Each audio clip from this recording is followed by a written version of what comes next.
突き抜け Fly away 体中に広がるパノラマ顔を切られた地球が起こって火山を爆発させる溶けた氷の中に恐竜がいたら玉の錦鯉みたいねシャラヘチャラ何が起きても気分はヘロヘロカッパシャラヘチャラ胸がパンチパンチするほど騒ぐゲームきだますバカ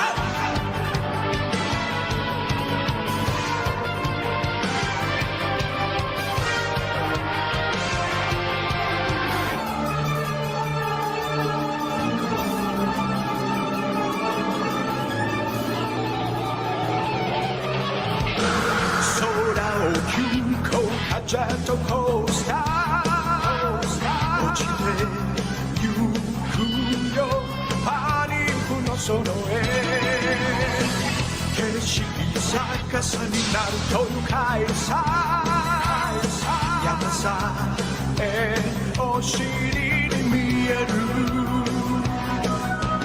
悩まぬ時間はないよどこかに潜むびっくりに会いたいからシャラヘチャラ頭から炎が夢詰め込めるシャラヘチャラ笑顔ウルトラ Z で顔もアイアイアイアイシャラヘチャラ何が起きても気分はヘロヘロカッパシャラヘチャラ胸がパチパチするほど騒ぐゲームきだますバカ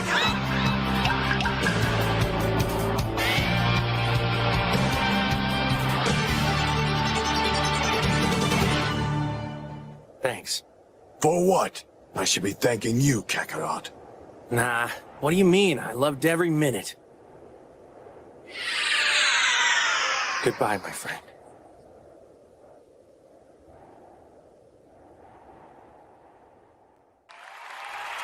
Nerdverse.com.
Okay, I think I fixed the problem. Let me know in the chat if you can hear me.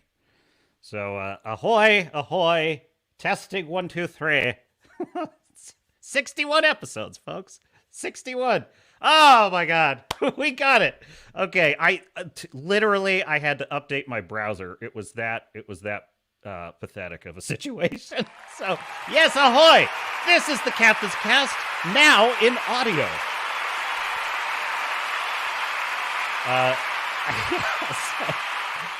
All right, well, let's just mulligan. Captain is calling a mulligan, and the captain will allow it. This is the Captain's Cast. Welcome, ahoy. We are live on YouTube, Rumble, and X, formerly Twitter, and we are about to embark on another voyage into the Nerdverse, and we have a lot to talk about. RIP and a captain's salute to the creator of Dragon Ball Z. What an absolute amazing contributor to nerd culture, was a staple. Many of my friends growing up were huge Dragon Ball Z fans. Akira Toriyama. And it was something I never got into, but honestly, the way things have been the last few years, I should probably look into Dragon Ball Z. I missed that one, and I should probably just get into it.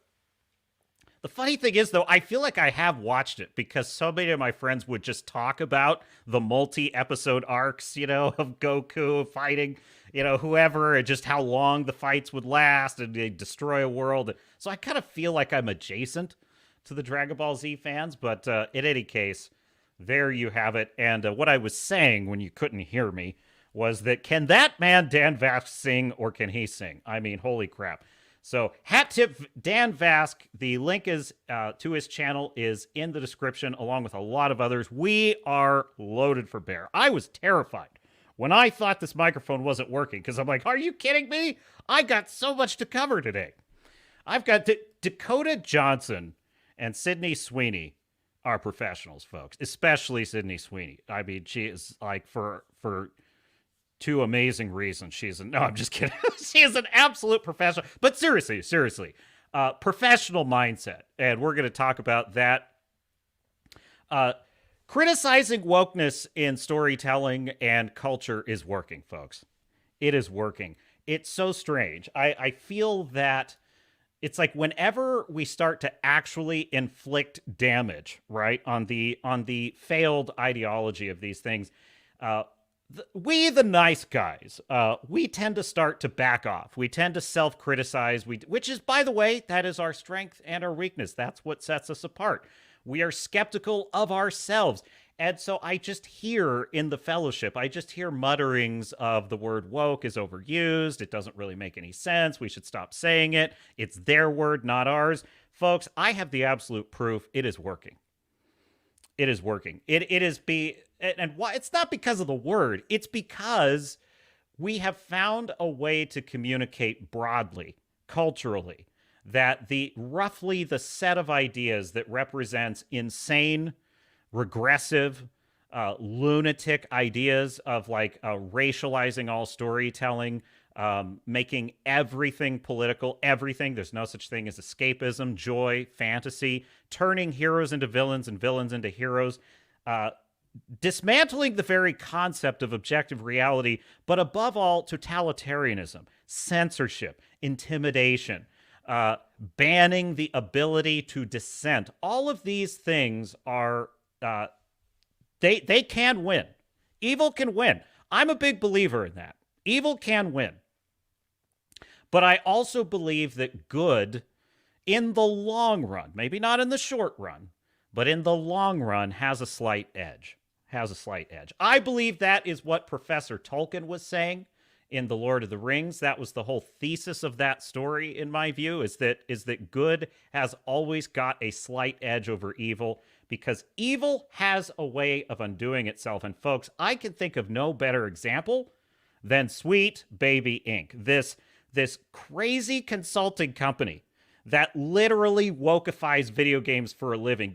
Folks, even when I first heard about them, I wasn't quite at this level, at this belief, but I have arrived to believe these are evil fucking people, folks. I'm sorry to drop an F-bomb this early in the stream. I'm going to show you. Like, these are some evil people. And it's like, and when I say evil, what I mean is that they're authoritarians. They would happily destroy your life. They would take away your right to free speech if it would allow them to escape their fate. And their fate is they are woke, they're going broke. That's their fate. So we're going to talk about Sweet Baby Inc. and how, frankly, wokeness is a loser mentality. I'm just going to come out and say it. If you believe this set of radical leftist views, you have the mentality of a loser. Because you believe that other people, usually other races, are the reason for your failure or your lack of success in life. That's a loser mentality. And what happens to the loser mindset? Well, it results in losing. And that's what's happening to Sweet Baby Inc. So these wackos, can I just give you one example?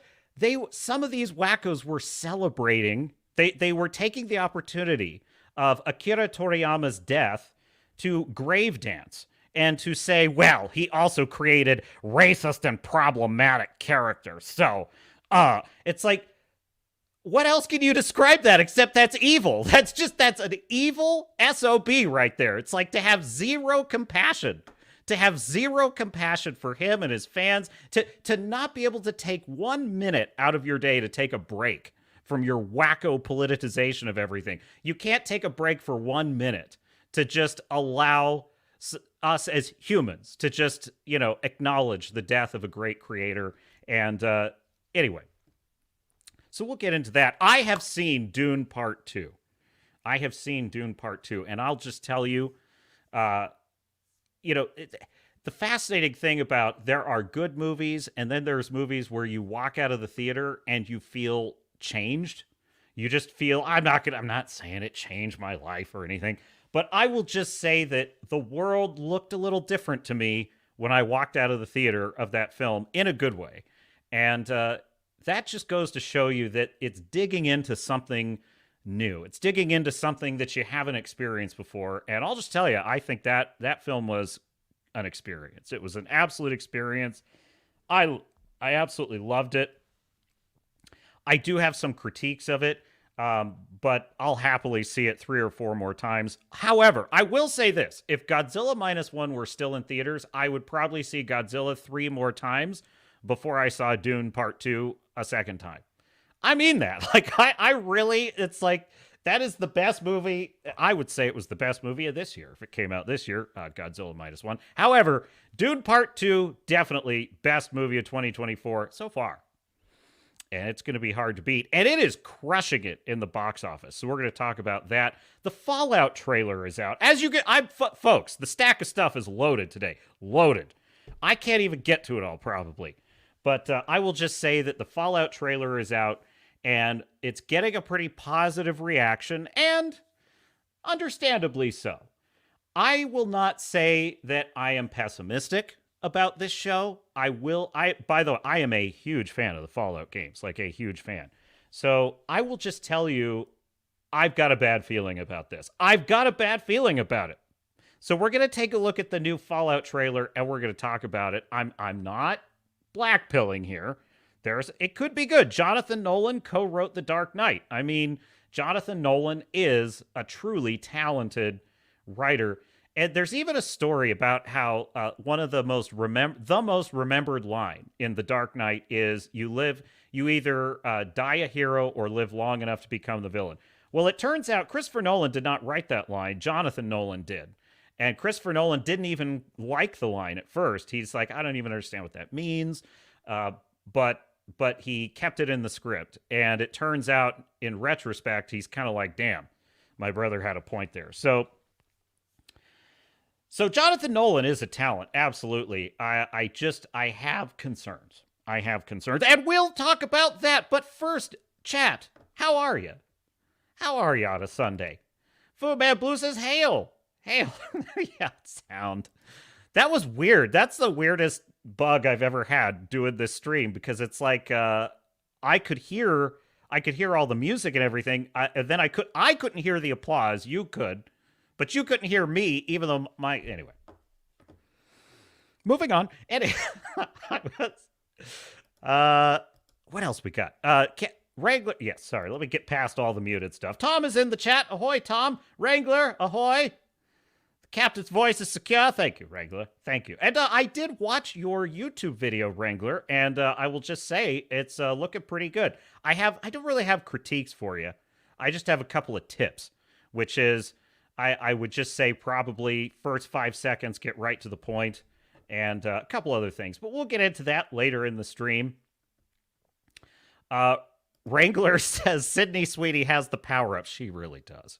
In fact, I think we're going to roll straight into the Dakota Johnson story, because it's super cool. I talk a lot about amateur mindset versus professional mindset, and most of what we see these days is an amateur mindset. That would be Rachel Zegler. If I have to stand in the hot sun in this Snow White dress for you, I deserve to be paid. Like, that's an amateur mindset. That's narcissism. That's you identify with your work, when really a professional separates him or herself from her art or his work, and understands that those are two separate things. And that's why you get class acts like Aman Vellani, who's able to let it roll off her that the Marvels suck. She's like, hey, I did my best as an actor. Or you get Henry Cavill.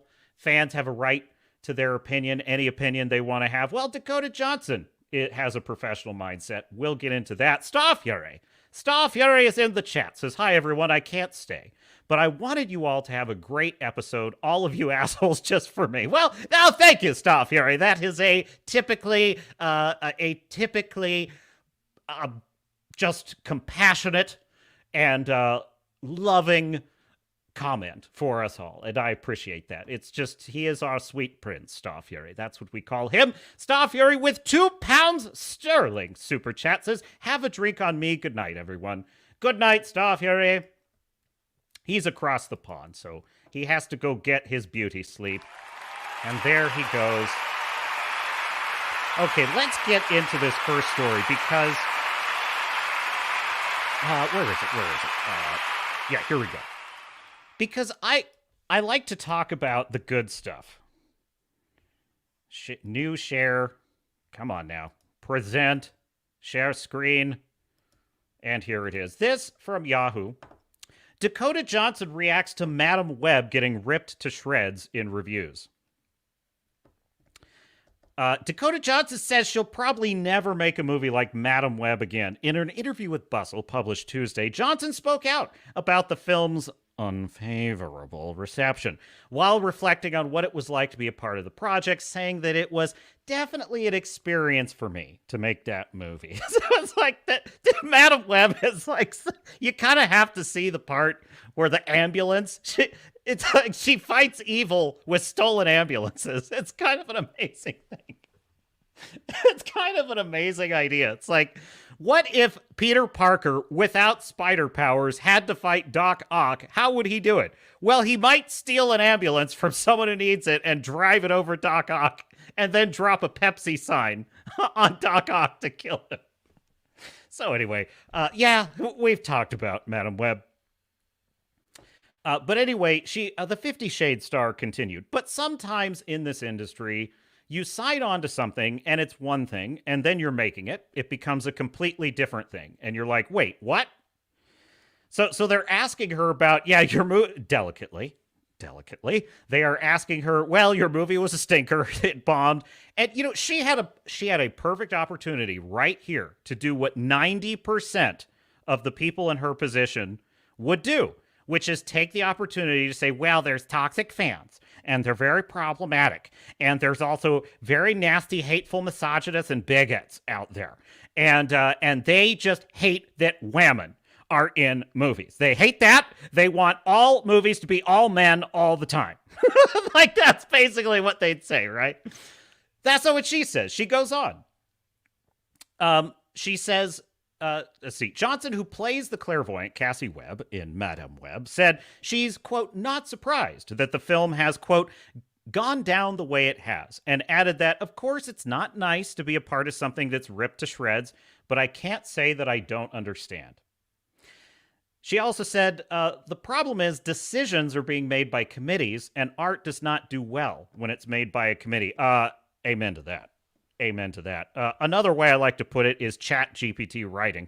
Oh my God. By the way, I started watching this Netflix movie, Damsel, with Millie Bobby Brown. I gave it 10 minutes, which is already twice what I normally give a movie like this. And I don't think I got far enough into it to see, like, to say, oh, total woke disaster or anything. All I can tell you is, I mean, it's woke as hell. But all I could tell you is the thing that made me turn it off is I don't have another one of these in me of just boring, generic Chat GPT supplied dialogue of, like, characters that don't really seem to speak, you know, in a period. I digress. Getting back to Johnson. Quote, films are made by a filmmaker and a team of artists around them. You cannot make art based on numbers and algorithms. My feeling has been for a long time that audiences, folks, this is crazy. The fact she says this is incredible to me. My feeling has been for a long time that audiences are extremely smart. And executives have started to believe that they're not. Full stop. Absolutely nailed it. Absolutely nailed it. What have I said on this stream? I have said that the problem with Madame Web is or not the problem with Madame Web. The problem with these creatives, like behind Dial of Destiny, you know, Secret Invasion, Blue Beetle, like, they think we're stupid people. They think that we Americans are dumb. Americans are dumb, and they just don't understand film. And they think, by the way, they think children are really stupid. They think children are incapable of understanding complex moral themes in films, and so they just dumb down all their content. And this is part of the problem, because, you know, the people that created the Marvels, as I've said many times, they're stupid people, folks. Like, they sniff glue, okay? They sniff glue, they eat glue. Like, that's basically my impression of them. So what's incredible here is that she is acknowledging that audiences, they are smart. That's why show don't tell in fiction is such an important concept, right? Because this is part of the problem with, for example, Zack Snyder's Rebel Moon, right? He just vomits up a bunch of exposition on everything at you, rather than allowing you to form impressions about the world, rather than allowing you to read expressions on an actor when they don't answer a question, you know? And so that is a symptom of what I would say are not very bright talents that should not be in the jobs that they're in, who think that the audience, who think they're smart and think the audience is stupid. And so they talk down to people, especially who they consider marginalized. They talk down to who they consider marginalized people. And they talk about how hard they have it and how much we have to make sure they get representation and stupid shit like that. So here's Dakota Johnson flat out saying, look, the audience is smart. She goes on to say, quote, audiences will always be able to sniff out bullshit, you better believe it, even if films start to be made with AI, they already are. Humans aren't going to fucking want to see those, she continued. Many social media users on X, formerly Twitter, praised Johnson for her remarks, rightfully so, in the interview. Let's see. I think Verbal Riot. Hat tip Damien. I think, is it Damon or Damien? It's Damien, I think. Dakota Johnson may have been in the worst movie of the year, but what she's saying about the current state of the film industry is spot on. Gotta respect her for being outspoken about this when so many cowards in the industry just stay quiet and continue to peddle shit. So, hat tip and a captain salute to Dakota Johnson. That is a professional mindset. That is the mindset of a talent.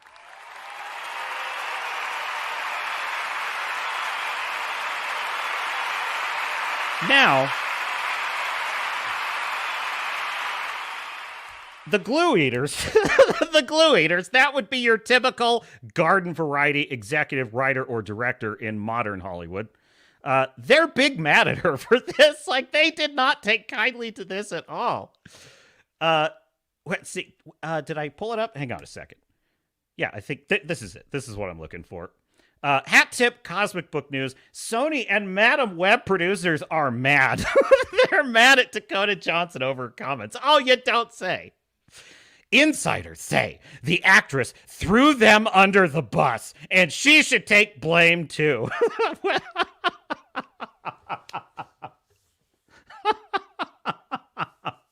You know what's so dumb about that? She is, you glue eaters. She is taking the blame.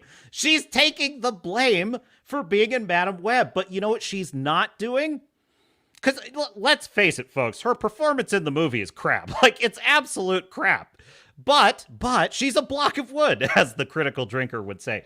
However, what she's not doing is acting like a spoiled, narcissistic amateur and blaming fans, blaming whoever, and saying it's not her fault, and saying we're toxic and lying about it, and ascribing to us positions we do. Oh, they just don't like it because I'm a whammon in a superhero movie. She could have said that. She didn't say that. Because that's a lie, first of all, if she did say that. If she would have said that, I mean. But it would be an amateur mindset. What Dakota Johnson is doing is what all great talents do. She's accepting the fact that if you are pursuing art as a profession of any kind, you are going to take hits. You are going to take criticism. You're going to make a stinker once in a while. It's just how it is, folks. There's no getting around it. And the amateur doesn't even try. A lot of amateurs never even get out the gate because they're afraid of that criticism. They can't take it. Right? But a professional understands that her identity is not her work. Her work is what she does. It's her profession. Who she is as a person is something completely separate from that. So what's happening is she's getting approval. She's getting people's respect because she is respecting them.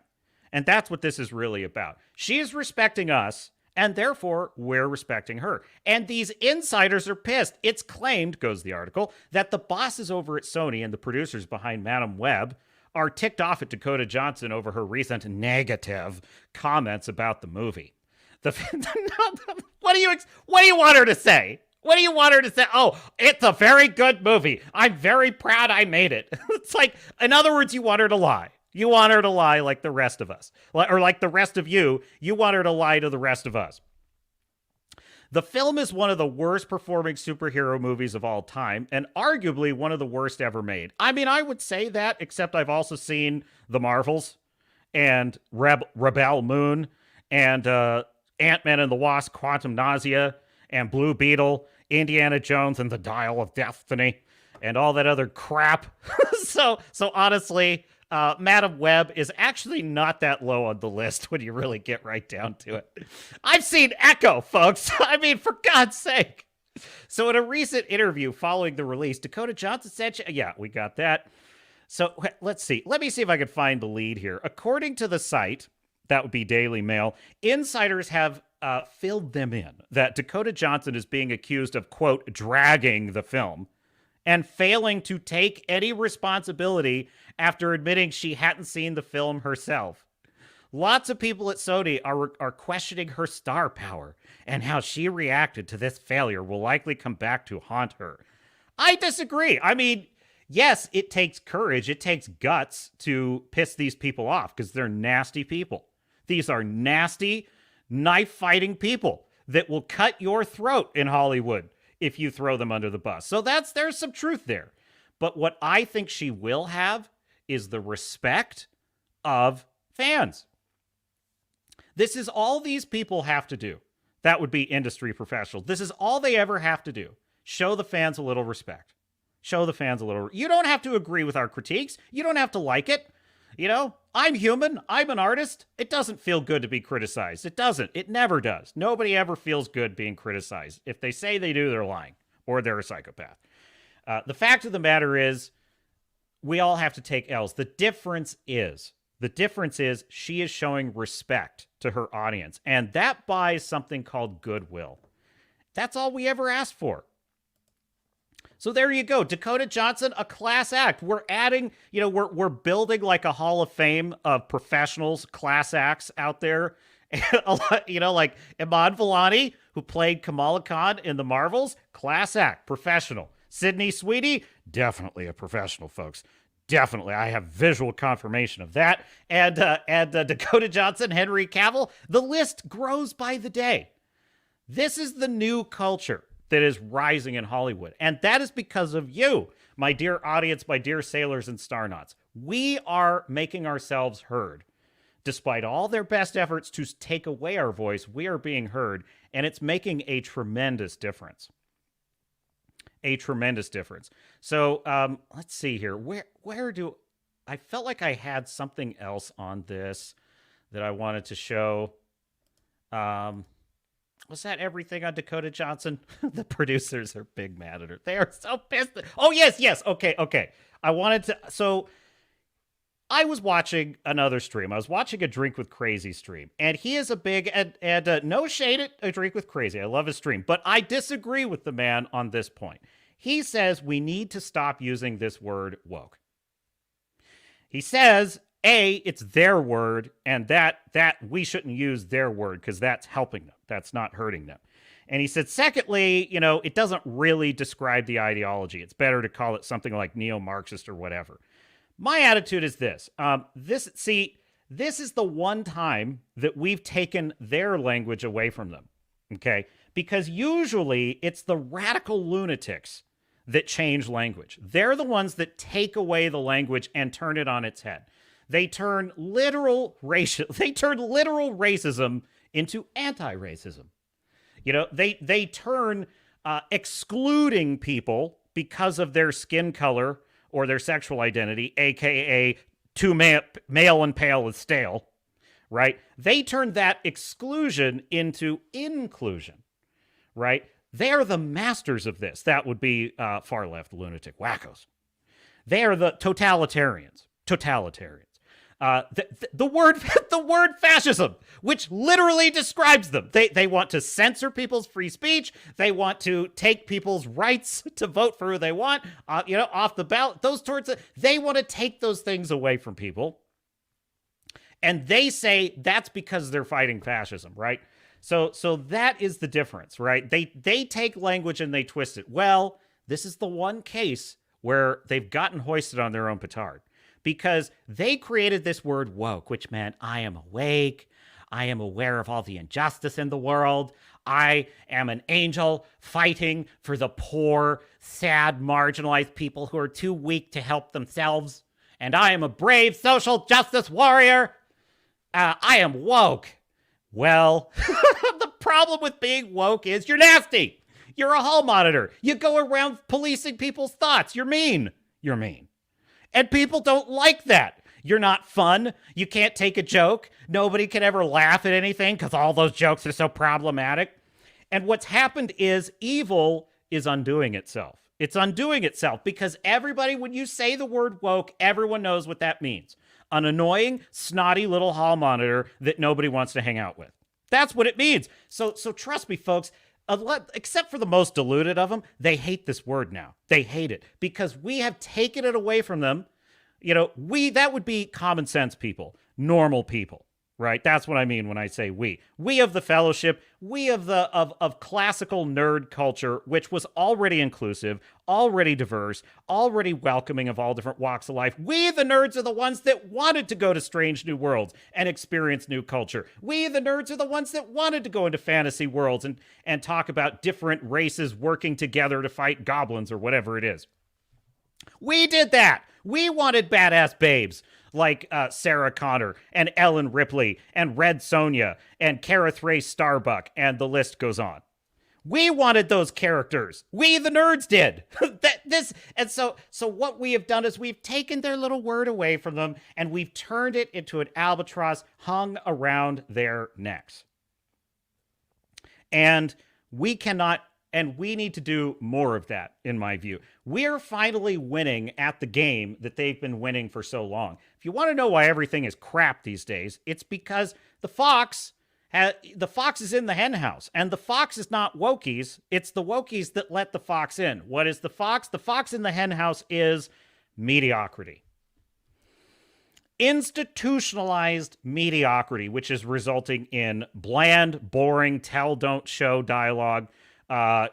Characters like live action Ahsoka, who just crosses her arms, doesn't really say anything for 10 full minutes in a scene. Like that's just people who do not know what they're doing.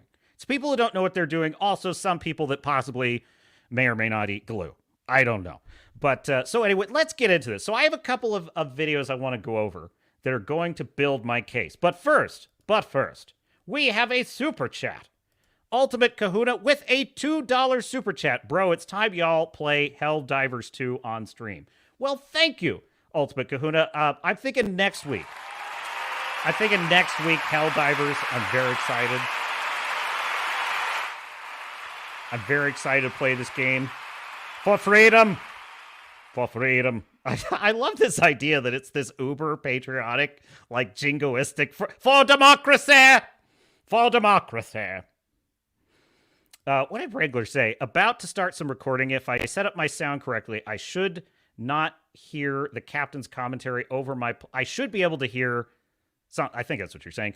Over my playthrough of Metroid Dread. That is one I need to play. I don't have a Nintendo Switch. I was looking at the Nintendo Switch game section, and I was just seeing, like, Tears of the Kingdom and Super Smash Brothers... and just all these great games. And I'm like, why do I not have a Switch? I need a Switch. I need some Nintendo in my life. So, okay. So I have a couple of videos I want to go over because the Sweet Baby Inc. story. Now, this is kind of... I've set the table for criticizing wokeness, and specifically using the word woke is working. And it's not because necessarily it changes the wokies' mind, because it doesn't, because they're loons. But... it does make an impact to the general public. Normies understand what woke means. If you tell a normie that they're communists or they're neo-Marxists or they're reverse, racist or whatever it is, like if you use all those terms, the typical normie, their eyes are going to glaze over a little bit. And that's just because to them now you sound like a political ideologue. And when you say woke, though, they're like, oh, you mean those snots that won't let comedians tell jokes? They won't let Dave Chappelle in the building anymore? Yeah, those people. Oh, yeah, I hate those guys. They're really awful. So that's why it's working. So Sweet Baby Inc. is a company that basically, this is crazy, folks. Like, these things are like cockroaches. If you've got one of them, these companies, I mean, if you've got one of them in your house, it means there's a colony just hiding in the walls. And that's really why the Sweet Baby Inc. story is so important, because we have shined a light on this one company that has been in a consulting company that has been helping all of these game companies wokeify their games. Oh, you do not have enough strong female women in this, and you have way too many white people in this game, and that's problematic. And there's a lot of like patriotic pro-American stuff in this, and that's bad. You need to take out that American flag, and you need to put in a trans flag.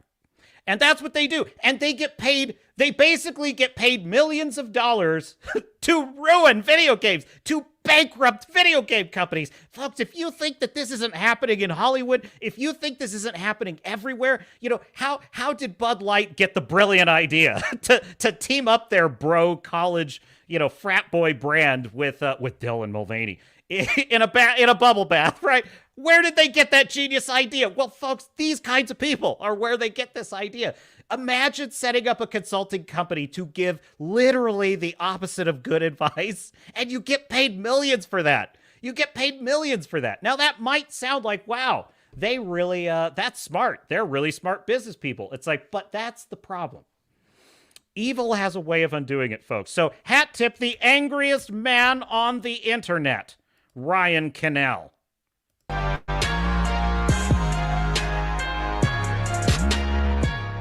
Over the past decade, really didn't become a... I'm going to skip to about a minute because he gets in. I just want to show you, because he kind of put together all the clips of what they're doing. So links in the description for the full video.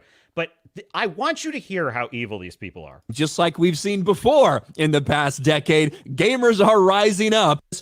Have a Steam group just to let people know the different video games. Yeah, so he's talking about how you have this Steam group called Sweet Baby Inc. Detected. Right? And they're just a list. They just curate a list of games that Sweet Baby Inc. has had their dirty little fingers on. Right? Like Suicide Squad Kills the Justice League, for example. Or the Spider-Man 2. These are the games that they have had their hands on. Now, if you are like me, and you believe in ideas like freedom of thought, freedom of expression, freedom of speech, that is to say that you believe in the social contract, which is, I may disagree with every single thing you say, but I will defend to the death your right to say it. That is a social contract, which says I am willing to live with people who disagree with me. I am willing to have my ideas challenged in a public square, and I am willing to allow other human beings to make choices for themselves as they see fit. People who love freedom don't ever object to this contract. We don't. Okay? There is nothing about this that should offend Sweet Baby Inc. If there is, well, it could offend them. They could say, I don't like that, but oh well. All they're saying is people are free to look at it's informed consent. That's all it is. Informed. This is the consent crowd, right? This is I do not consent to a platonic hug.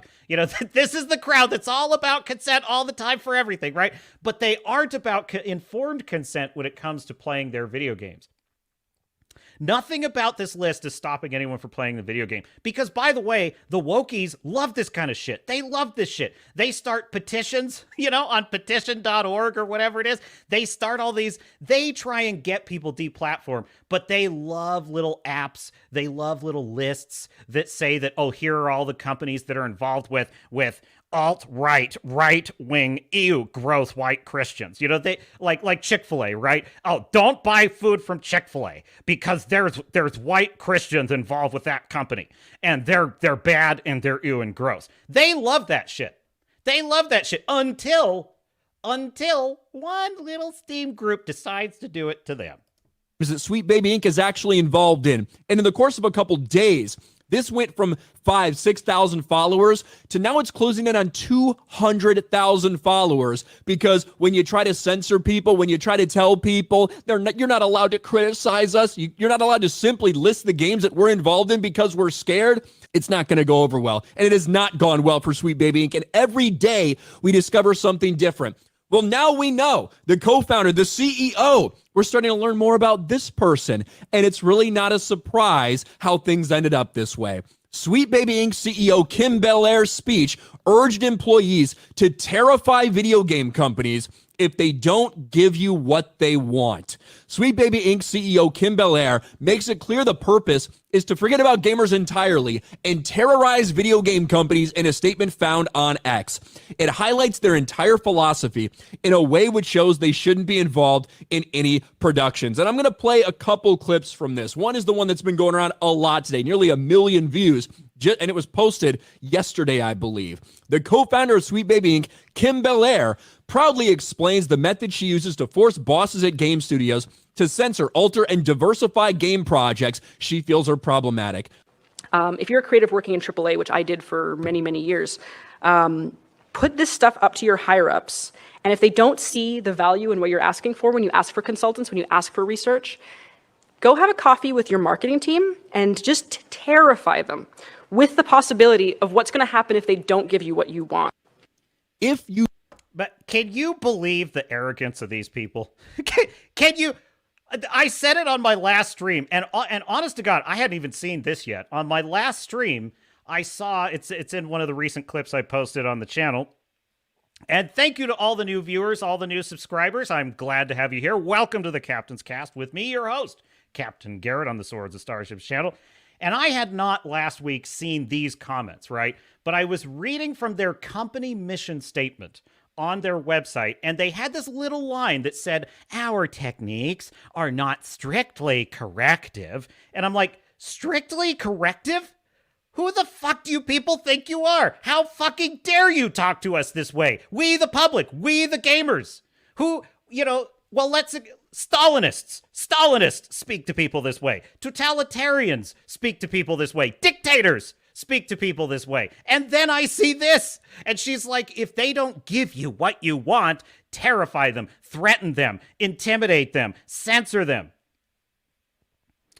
Folks, these are evil people. This is evil shit. And it's like, but it's losing.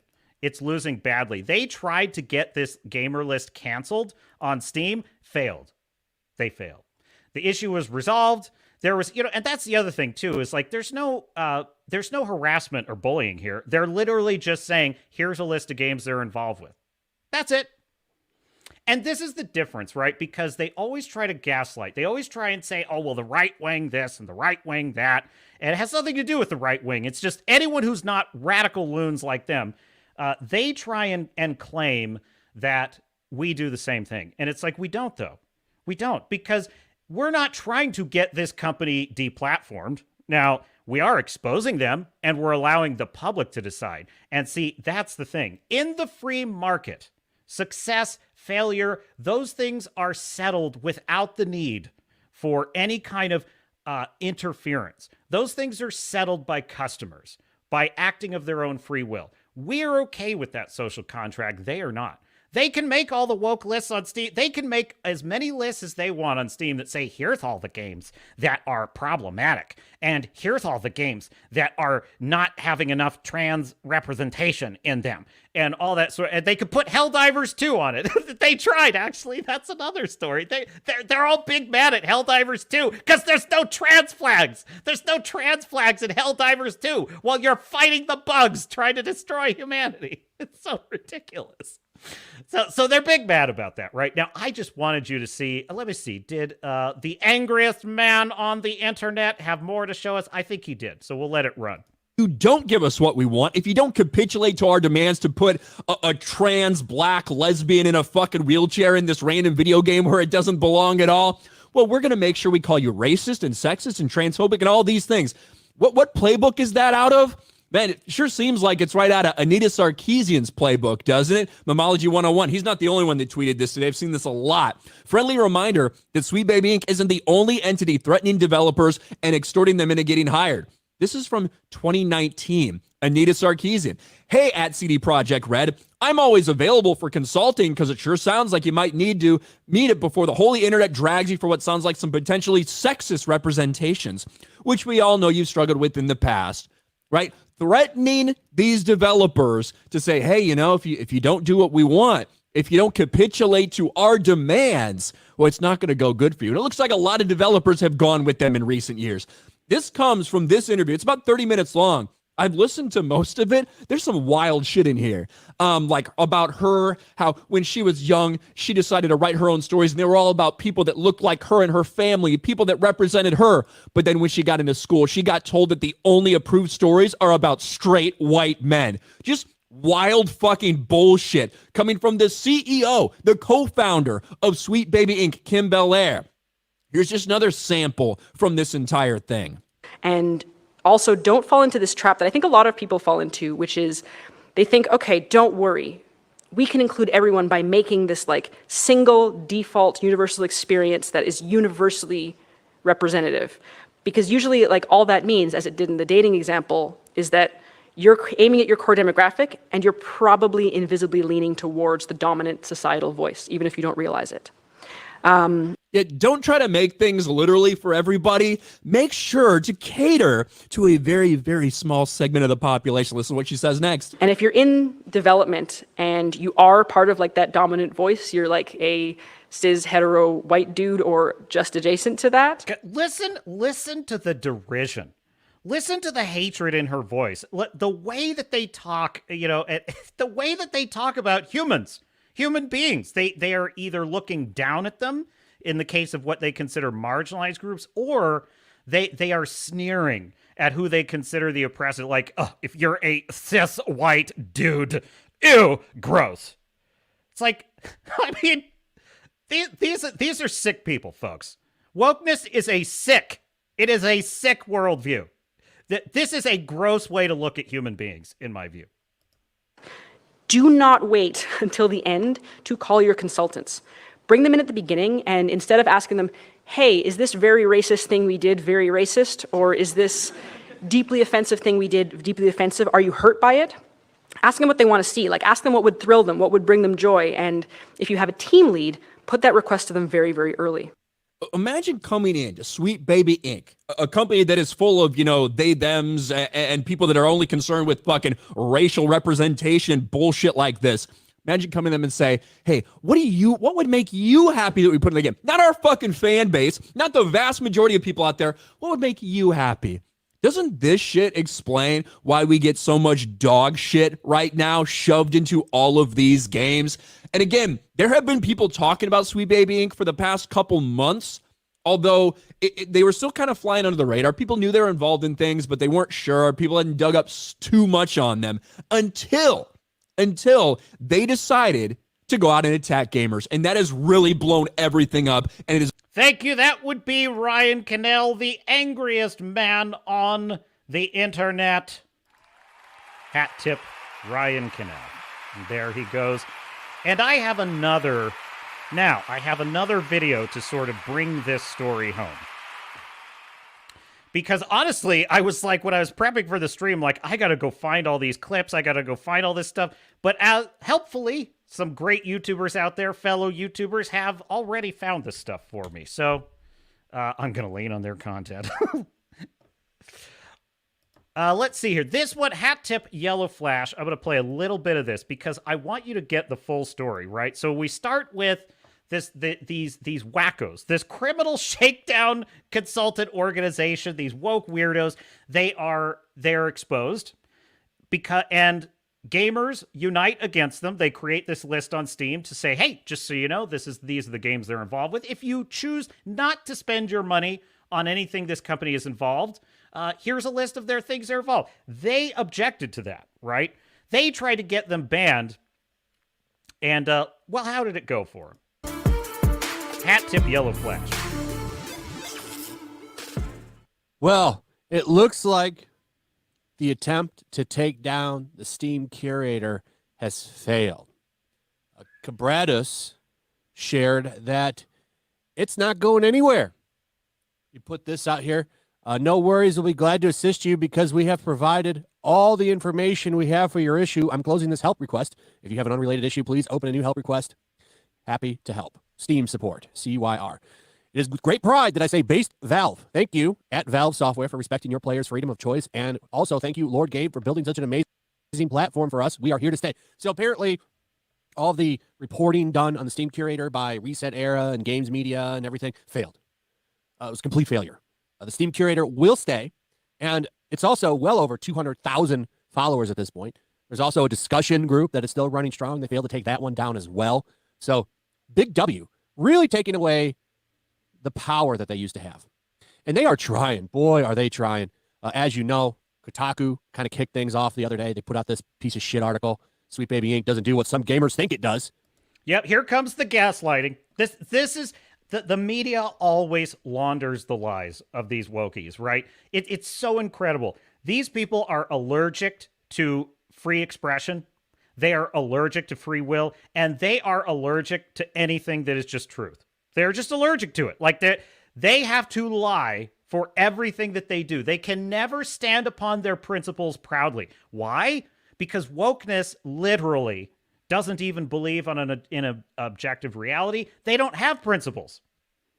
Principles require you to sometimes do things that are uncomfortable or inconvenient for you because your principle applies even if your personal desires and wishes do not, right?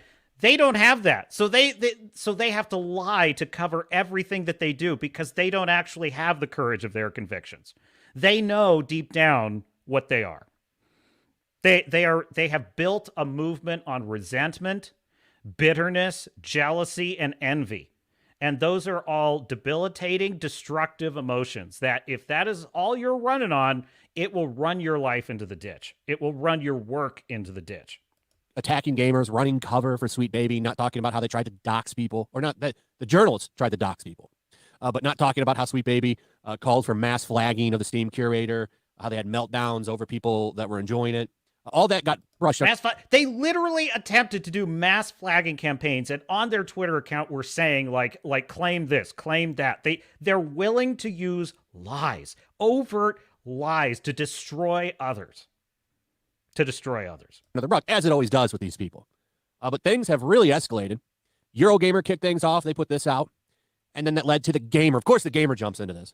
Diversity is not your enemy in a live service world. But diversity is not your enemy in a live service world. See, this is a perfect line to explain what I mean when I say that they are arguing with positions we do not have, which is a great turn of phrase. Hat tip Eric July. It's just a brilliant way to put it.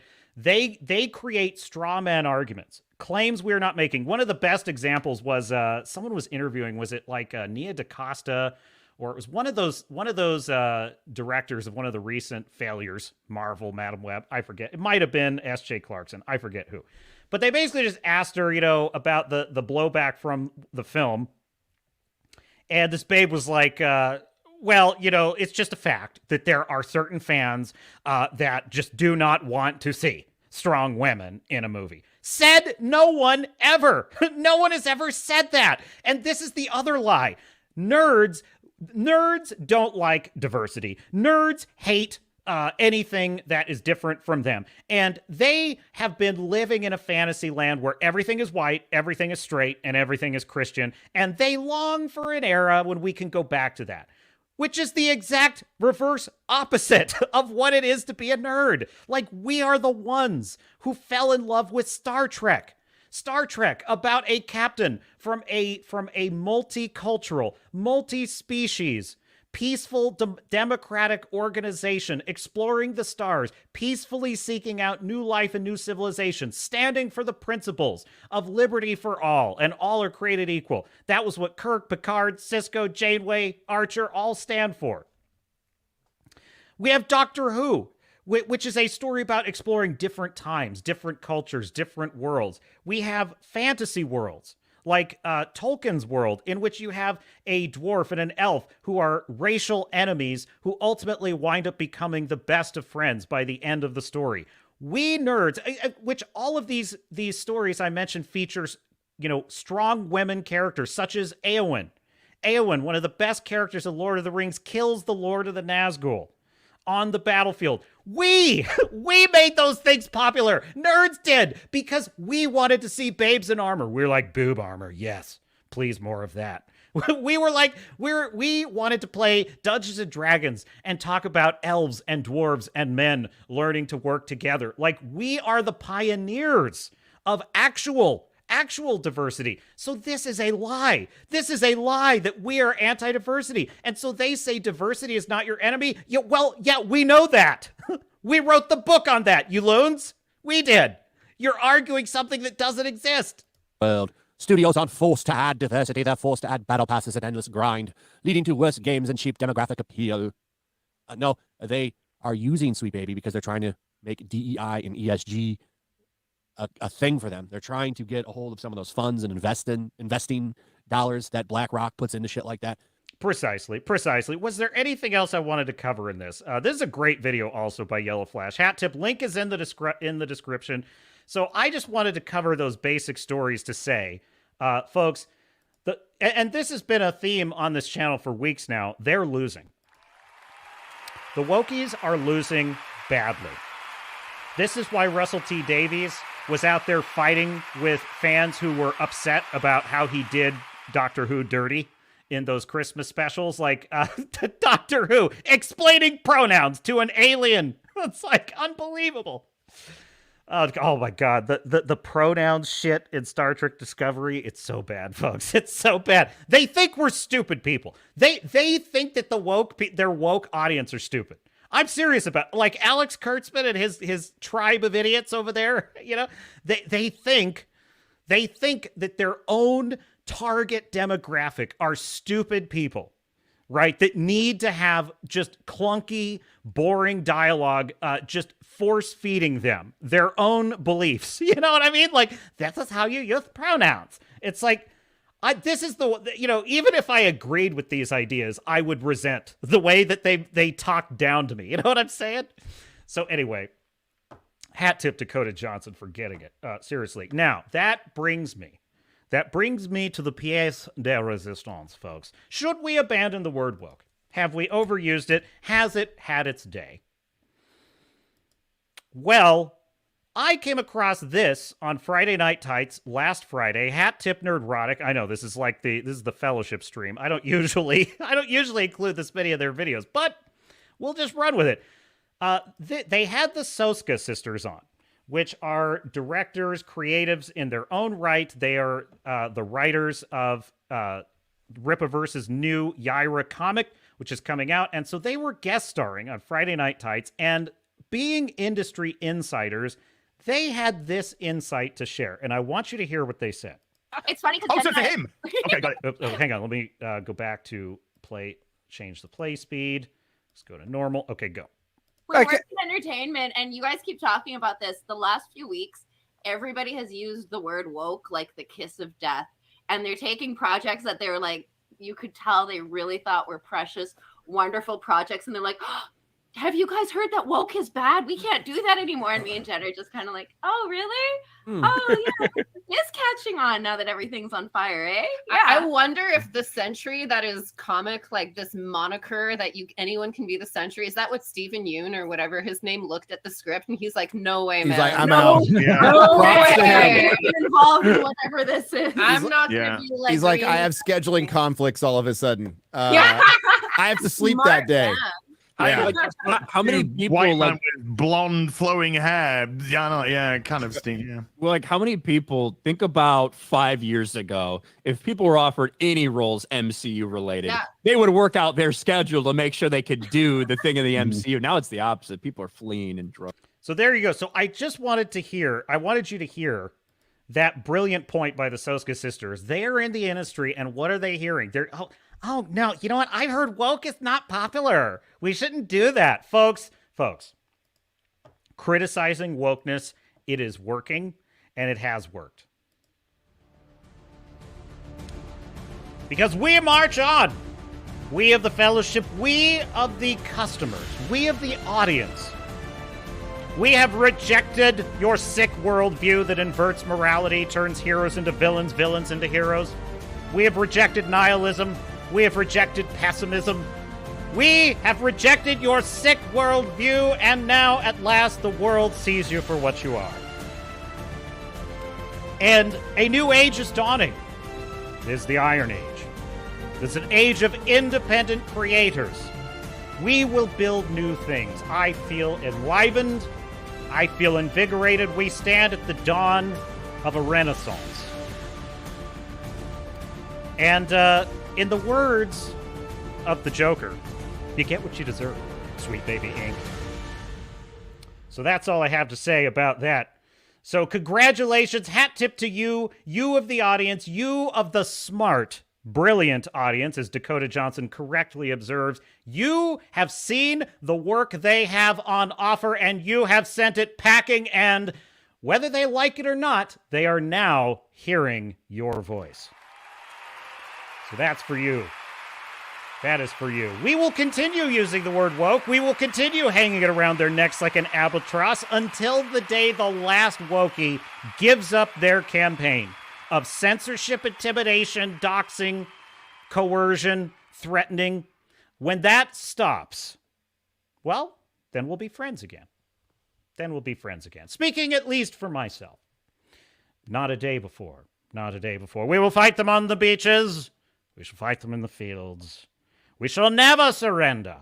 We shall defend our Nerdverse from all comers.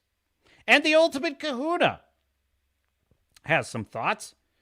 What did you say? Anyone who falls for that is a freaking coward. Yes, exact. That would be, I assume you're talking about Sweet Baby Inc., perhaps.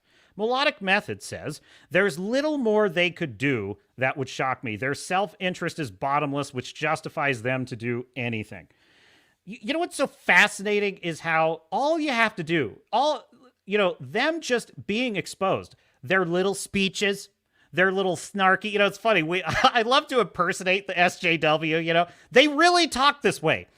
Have a coffee with your marketing manager and you terrify them. You terrify them about what's going to happen if people find out that this very racist thing they did is very racist. It's like how bold they are when they think they're running things. How bold they are when they think they have the power to shut people up. How bold they are when they think they have the power to unperson anyone who dissents from their worldview, especially supposedly marginalized people who dissent from their worldview. But the second that the tide turns against them, they're revealed for the cowards that they are. They're revealed for the cowards that they are. They flee. They attempt to, they do these flailing attempts to get people deplatformed on Steam, who are only informing people, not bullying, not harassing, not even really criticizing, just saying, hey, here's a list of their games. Who is to say that that's even a negative thing? You know what I mean? It could just as well be that they're saying, oh, these are really good games. You should play them. They're all on this list. It's like you know what you did, Sweet Baby Inc. You know exactly what you are. You know exactly what you are.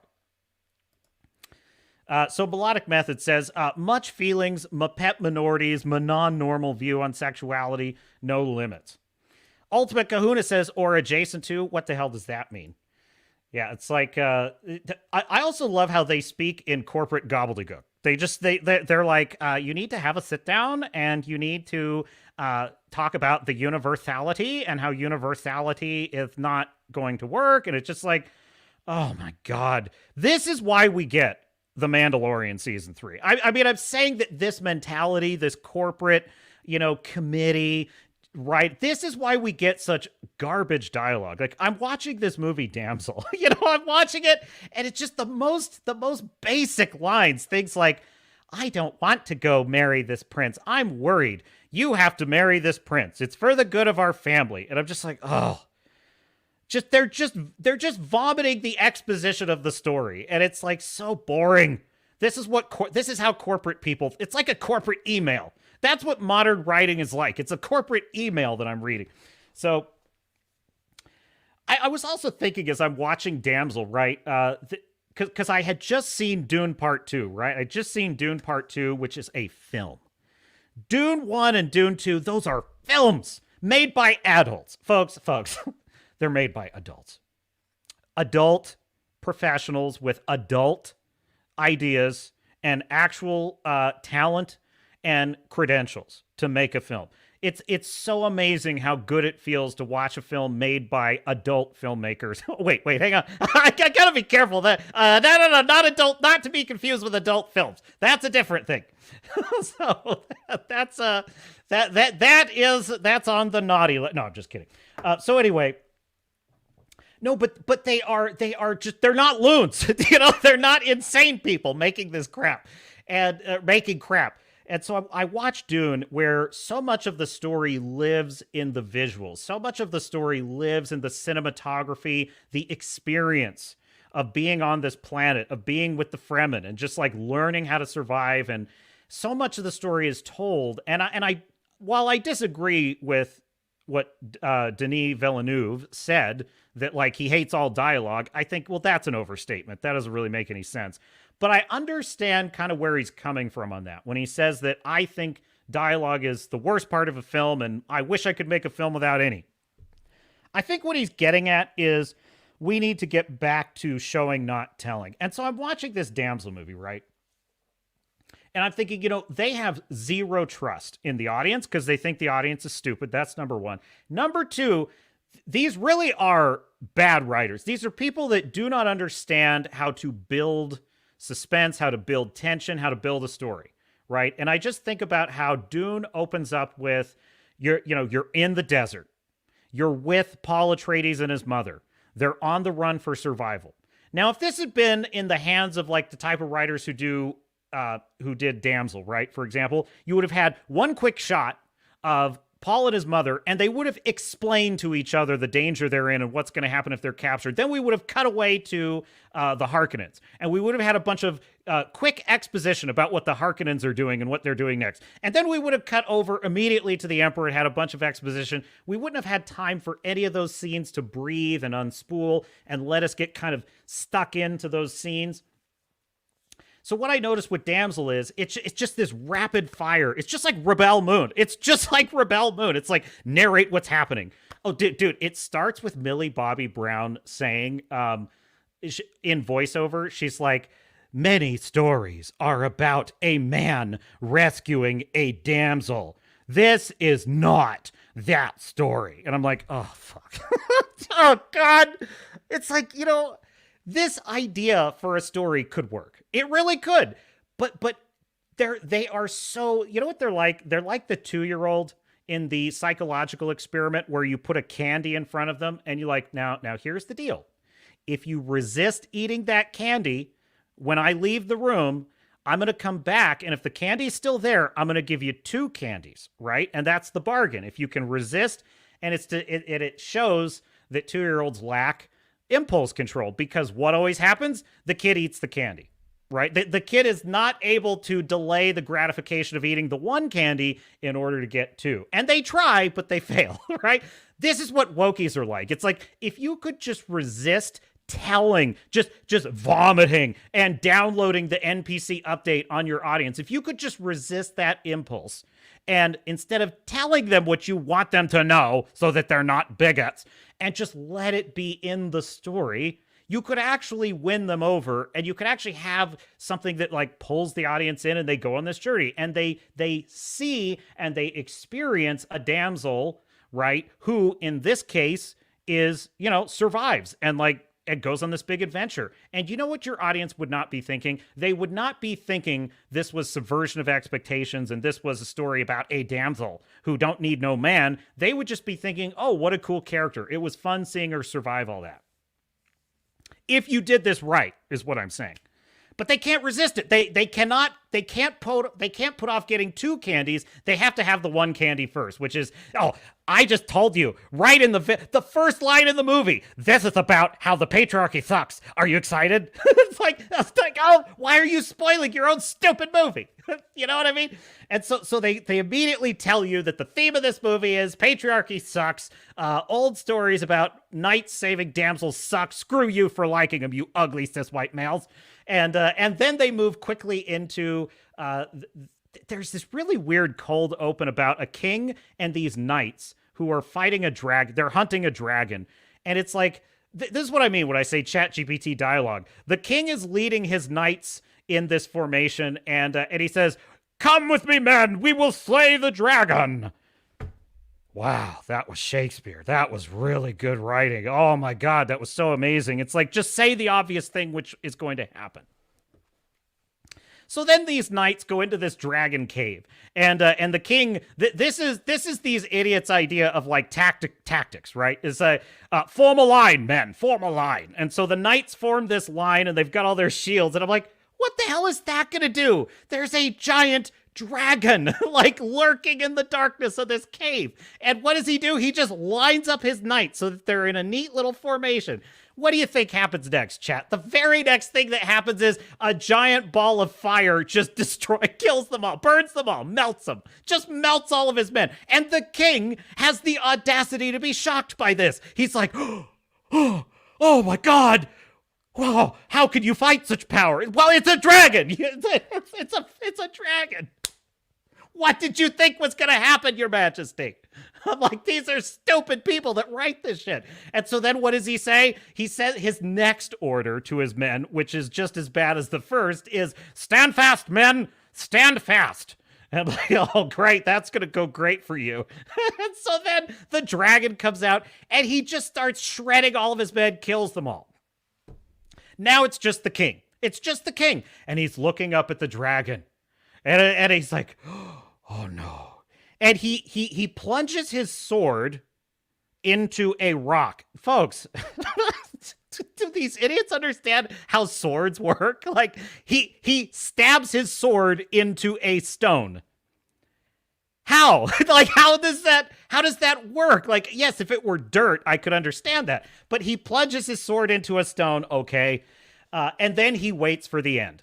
And then they cut away to 200 years later. And it's Millie Bobby Brown, and she's on the farm, and she's farming the land. And then a carriage arrives, and she vomits a bunch of exposition. We have to get the grain to the market. We did not sell enough grain during the last harvest, and we have to sell this and that, bunch of boring shit. And then this carriage arrives. It says, here is a marriage proposal for you. You're going to marry the king. And then her black mother, wait, what? Wait, what? It's like, Angela Bassett plays her mother. And then she says, oh, hello, stepmother. I'm like, oh, stepmother. Oh, okay, good. So we met our racial quota, but also just, whatever. Anyway, but you know what I mean? It's like, it's so boring. It's boring. In the words of Az, take it away, Az. 'Cause we're boring! We're so fucking boring!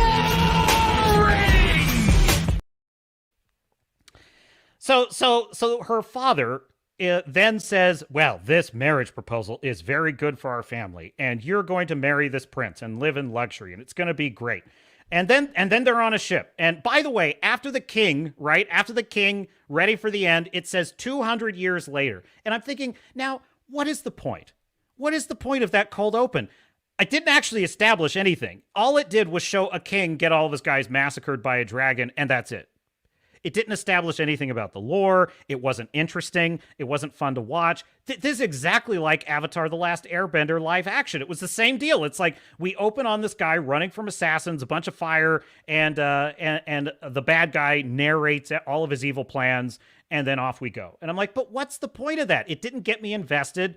I don't care about any of these characters yet, and they're not giving me time to care about Millie Bobby Brown's character. They're not giving me time to understand who her father is. Like, what does her father believe about the world? What is her relationship with her father? Is her father a tyrant? Is he a man who's so poor he's willing to sell his daughter into a marriage with a king? Also, why does the prince want to marry a commoner? Like, why? This prince just wants to marry a peasant farmer. Why? That doesn't make any sense. Also, why are his daughters working the land? Obviously, because they're strong women, so stunning, so brave. But I'm serious about this. Like, there should be, there should be reasons behind all this. But the problem is, rather than having the right opening image, the opening image of this film, if it were done properly, in my view, should have been her on the farm. We open with, she's on the farm, she's preparing for the day. They show us what her life is like. Maybe she walks into the house later in the day and has a conversation with her father that starts to drop hints about what their life is like and how bad things are going. This is what's called in story structure setup. This is what's called setup. Now, the problem is setup requires two things. It requires patience as a creator, and it requires trust of your audience. You have to trust your audience that they are here for this, right? Now, that doesn't mean you should waste their time. I'm not saying you should waste their time. What I'm saying is you need to trust that Millie Bobby Brown's character is interesting enough to pull us in. Her little life on this farm is interesting enough to pull us in. You need to tell a story that makes just that segment of it interesting. her on the village. There's a movie that does this very well. It's called The Princess Bride with Carrie Elwes. It does these kinds of establishing scenes very, very well because you see Buttercup's life, you see his life, you get a sense of what he wants, you get a sense of what she wants, her relationship to her family, and so on. All of that is set up with timing, careful pacing and timing. What I notice with things like Damsel and Echo and Secret Invasion, just all this garbage we've been fed, is they all fall into this pattern. Avatar: The Last Airbender live action, they all fall into this pattern of like, there's no time. We don't have time for characters. There's too much to do. We gotta show the bad guy doing bad things. We gotta show magic. Ooh, big CGI fight. Okay, now we gotta show this. Now we gotta narrate the backstory. Now we gotta show this happening. Now we gotta show that happening. And it's like, there's no time. There's no time to get to know any of these characters.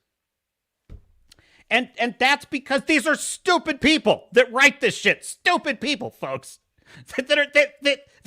Their idea of military tactics. I was like, but because I was interested. I wanted to know, how could a group of knights defeat a dragon? I was here for that. I was like, okay, show me.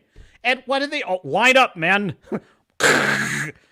Okay, that was a bad idea. Plan B. It's like, these are... I mean... They eat glue. They eat glue, these writers. But anyway, okay. So that's Damsel. That's as far as I got. Yes, clap for managed democracy. Democracy is too important to be trusted to voters. We all know that. We all know that, Big Kahuna. Oh, I'm sorry. I'm sorry. Ultimate Kahuna. Dude, by the way, this is the 61st episode of the Captain's Cast, and on the very first episode, Starfury, when he first arrived, I accidentally called him Starfury. Dang it, he went to bed. Starfury went off to bed, so he won't hear this unless he watches it on the restream. But do you remember that, Starfury? I called you Starfury. Which, hey, you know, different folks, different strokes. I'm not judging. I hope he hears that. I really do. Fuman Blue says, inspirational words, LOL. Yes, indeed. Let's see. Melodic Method says, I can't believe a director who says I hate all dialogue did such a good job on Dune. Yeah, I mean, that was hyperbole. I don't think he really means that because, I mean, Dune had dialogue in it. So you know. But I think what that was is it's an overreaction on Villeneuve's part to just the fact that, like, what I just described in Damsel is the norm now. And I totally understand creatives like Quentin Tarantino and Christopher Nolan and Villeneuve being tired of that, like being very tired of that. And it's so weird because part of the problem is that you can get away with some of that more in TV. I would argue that if you want a prestige TV show, you can't, but you can get away with that more in TV dialogue. But in a film, you should be setting things up carefully. And the weird thing about these Netflix originals and these streaming originals is that they sort of write movies like TV episodes. And that's kind of the problem. They tend to approach films like their TV. And they're not. That films are not the same as, and I love both. I love a prestige TV series. Shogun is fantastic. Shogun on FX is just crushing it right now. And we'll be doing another review this Wednesday with Redoubt Productions. We'll be reviewing episode 4, so check that out on Wednesday.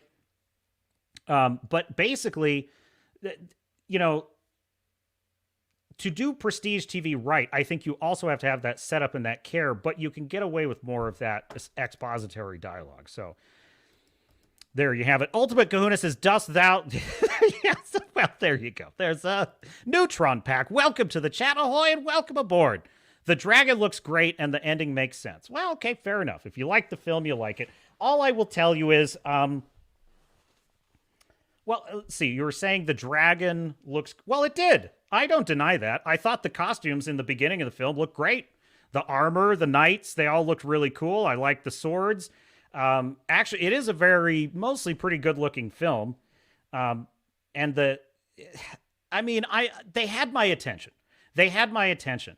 The problem is I've just seen too many of these. I've seen too many of these films which just they're telling, not showing. And that really bothers me. And honestly, her father is a strange character to me, like right off the bat. I'm like, why is he marrying her to a prince? Like, why is the prince?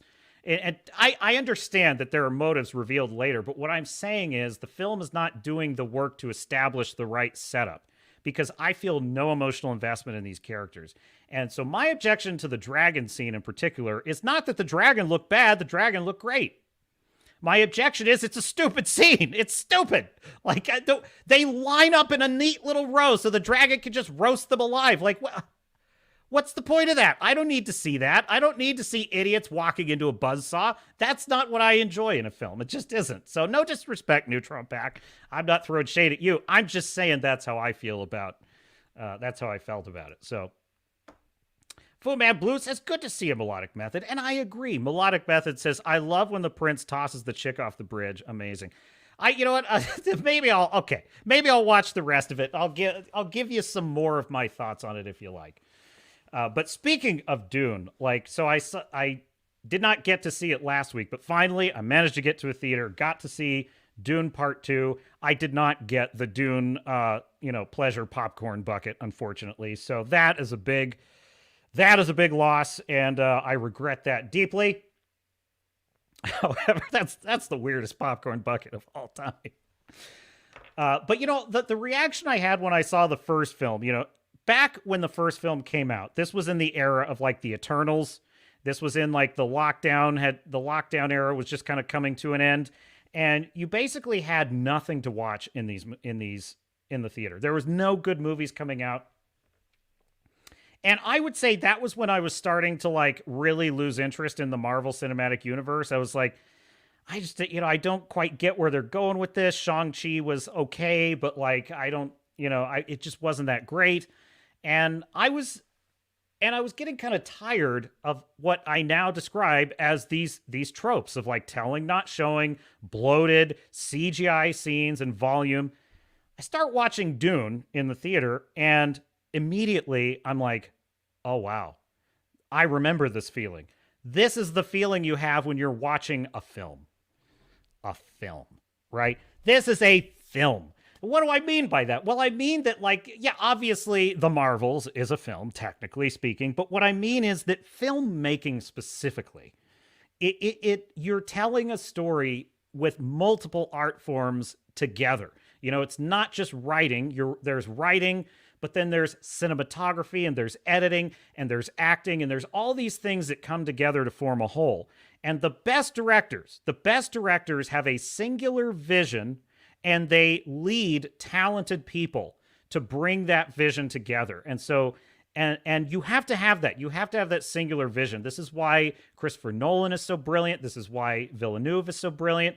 This is why Takashi Yamazaki directed the best film of the year, Godzilla -1, because he had such a brilliant vision, both for the film overall and the special effects specifically. You have got to have that leadership. You've got to have that leadership. And what you get when all these things come together is you get the visual presentation is telling a story. The sets are telling a story. The costumes are telling a story. And the sound design in the first Dune film is absolutely brilliant. I always talk about like one of the best moments in the film is when Paul is being taught the voice by his mother, and she wants him to demonstrate it. And when he speaks, his lips move, but with the surround sound, you could hear behind you kind of a whisper and like a growling voice. And then in front of you, you can hear his voice. And then to the side, you hear this other layer of his voice. And it gave you this feeling like he's speaking in your head. That's brilliant sound design. And so that all those things tell a story together. And the objection I have to something like, let's say, Dial of Destiny, is that Dial of Destiny just leans on fake volume CGI bullshit. Just nonsense. Like that scene where Phoebe Waller-Forehead, Helena, is on this motorcycle trying to catch the plane that's got Indy on it. And she's just driving that thing in the driving rain. So stunning, so brave. And she's trying to catch this. And I just remember thinking, like, nothing in this looks real. Literally nothing. She's sitting on a stationary bike surrounded by green screen is what this looks like to me. The difference is when Paul is riding the sandworm in Dune Part 2, it's breathtaking. I'm on the edge of my seat. I'm like, oh my God, is he going to fall off? Of course not. But is he going to fall off? You know what I mean?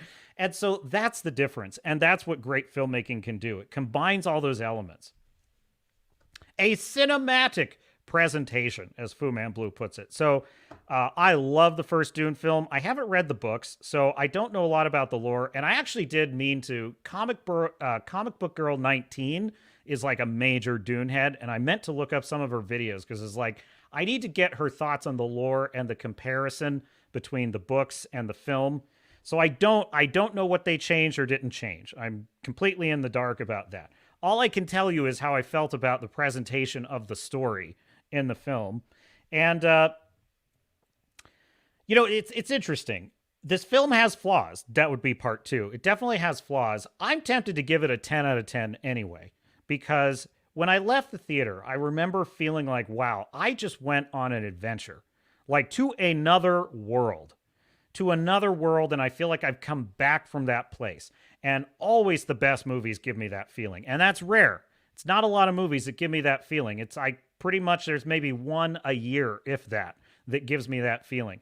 And so I know. Avatar gives me that feeling. Not because of the paper-thin story, but just the world of Pandora always gives me that feeling of like, wow, I just went to another place. It was super cool. And so I'm tempted to give it a 10 out of 10, but if I were being as strictly objective as possible, I would say this film's about a 9 out of a 10. And that is because it is an absolutely epic journey. All of the elements are there. The sound design, the effects. This world feels real. Like one of my favorite places was when you go to the Harkonnens planet and they live under this black sun. And so when they're under their own, which I was like, dude, tell me more about the black sun. I'm super interested in that. And they're in this like Coliseum where Fade Rotha, who's one of the Harkonnens, played by Austin Butler. Oh my God, was Fade Rotha awesome, or was Fade Rotha awesome? But I love how there's almost like their world looks black and white under the light of their sun. And I'm like, dude, that is so rad. That is such a cool visual element. And it makes you feel like you're in another place. So all of that was brilliant. I think the only thing I would say, and I honestly don't know how this compares to the book. Spoilers for Dune Part 2.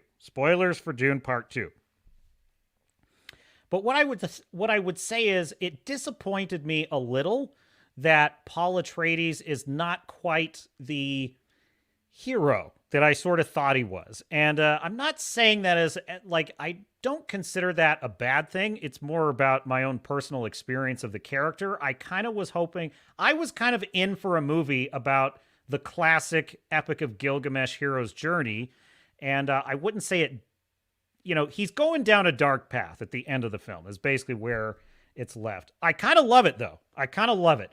It just wasn't as fulfilling as I kind of expected it to be. That being said, it's a brilliant story, and I definitely, I'm not the wildest fan of Zendaya as an actor. I'm really not, but I like her character a lot in this film. And what is Johnny? Is that her name? I forget how it was pronouncing it weird. It sounded like Johnny, but then sometimes he pronounced it a different way. Chani, that's why. Okay, yeah. So Chani as a character is great.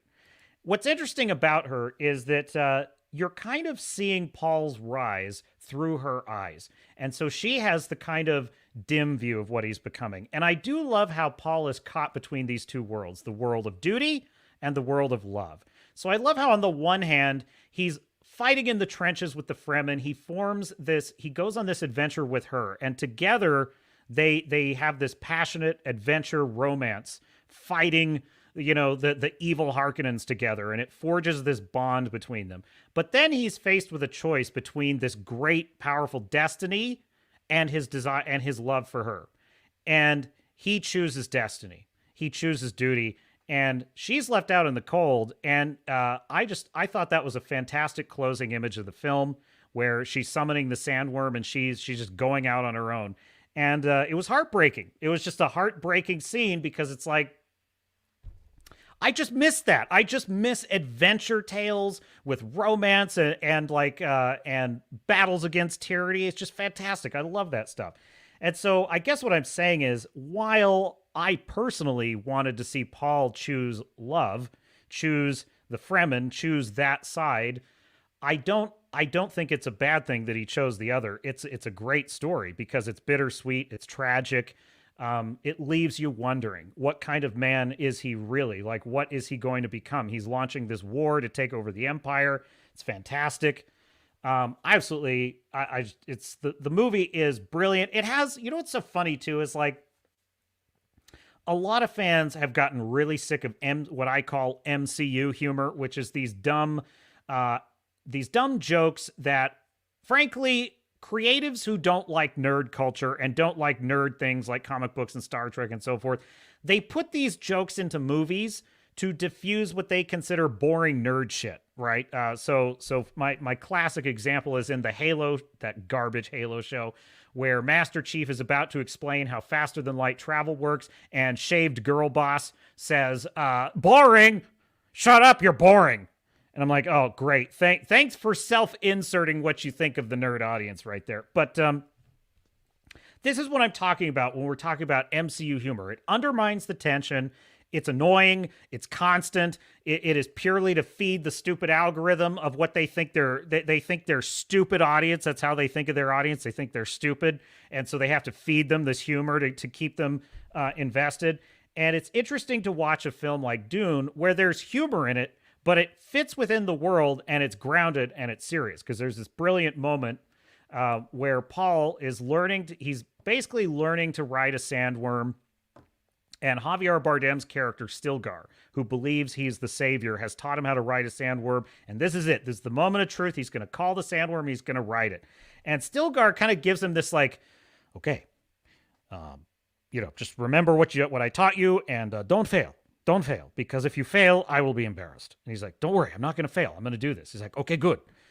Because if you die, it's really going to embarrass me. I thought that's hilarious. That's a great moment of levity. That's a great line. It doesn't undermine the tension. It actually increases the tension, because he is serious about it. He's like, it's funny, but it's also serious, because he's like, it's a lot riding on this. I've told them all you're the Messiah. Like, don't fuck this up, bro. Please don't.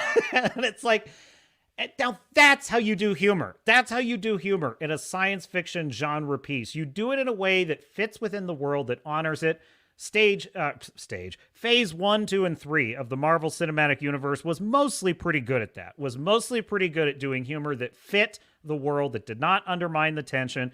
But then it eventually started swerving into, oh, we just have to make fun of the fact that these are characters in tights. And we just have to make fun of it. So there you go. So anyway, Melodic Method says, yes, nearly 2 nearly 3 hour movie. I was never bored. That is sadly rare nowadays. Absolutely. Darth Merlin is in the chat. Nerd Cookies just posted a video explaining the Black Sun in detail. Oh, that's a great call out. I got to check that out, Darth Merlin. Also, I was going to talk to you about your comment on the Eric July video. So we'll do that too. We'll talk about, I got some comments on my thoughts on Eric July, and I appreciate that. So we'll get into that. Melodic Method, Chani, you're right. That is the name of the character. Thank you for that. Melodic says Zendaya is terrible. The movie would have been so much better with an actual actress cast as Chani. I mostly agree with you. I do not like her as Mary Jane. Well, she's not Mary Jane, but MJ in the Tom Holland Spider-Man films. I do not like her as that character. She's got this negativity about her that's really off-putting. Now it kind of fits her character among the Fremen, because she's pissed off all the time about how oppressed her people are. The problem is there's not very much. There's not really a sense of joy with her. There's not a sense of fun. And I think that's the loss, right? That is okay, whatever you feel about Avatar, I think the character of Neytiri is a better example of like a kind of warrior woman that also can be playful and have fun with the main character. Although she kind of does have a stank face too through much of that film. I don't know, man. Maybe this is a hard one. Maybe this is a hard one to find a good example of this, but I just think that, yeah, she plays it very dour. She's very angry. She's got a kind of resting bitch face the whole time, which is frustrating because you want to see the fun side of the character. You want to see the playful side of the character. And I would say that is a big mark against the film. As written though, I do like her character mostly. And I think that her story, I felt very invested when she's like when Paul just turns his back on her. I thought that felt earned and that felt meaningful. Could they have picked a better actress? I would agree. I would definitely agree. I will say Austin Butler as Fade Rotha was unbelievable. I mean, what a great villain. Just incredible. Every scene he was in, I was just like, okay, I am totally here for this. Now, some of my problems with Dune Part 2, I would say, is some of the edits in the film seemed rushed. There was a scene where Chani shows up to the great meeting of all the Fremen in the South. She shows up in one of the, I don't know what you would call them, but the helicopters, the winged helicopter things. She lands in one, and I remember, wait, where did she get that? Where did that come from? I don't remember her getting in one of those. I don't even remember them having one of those. They rode sandworms, There were a couple of moments like that in the film that just jumped over something. I just had this feeling that they skipped over something and I missed it, whatever it was. So some of that was a bit awkward. I also found, and maybe I just need to watch the first film again, but I found myself wondering why the Bene Gesserit want to kill Paul. And maybe I did watch the first film a second time recently, but I must have forgotten a key plot point because I know that, and I love Jessica Ferguson as his mother. She's just, God, I got it wrong again. She plays Jessica. Her name is Rebecca Ferguson, who plays Jessica. So Rebecca Ferguson is brilliant as that character, who has illegally trained her son to be essentially in the skills of the Bene Gesserit. So he is essentially a male Bene Gesserit, which is like, you're not supposed to do that. And so they put him through these trials in the Bene Gesserit do. It was not clear to me in the first film, and I may just have to watch it again, that the Bene Gesserit wanted to get rid of Paul.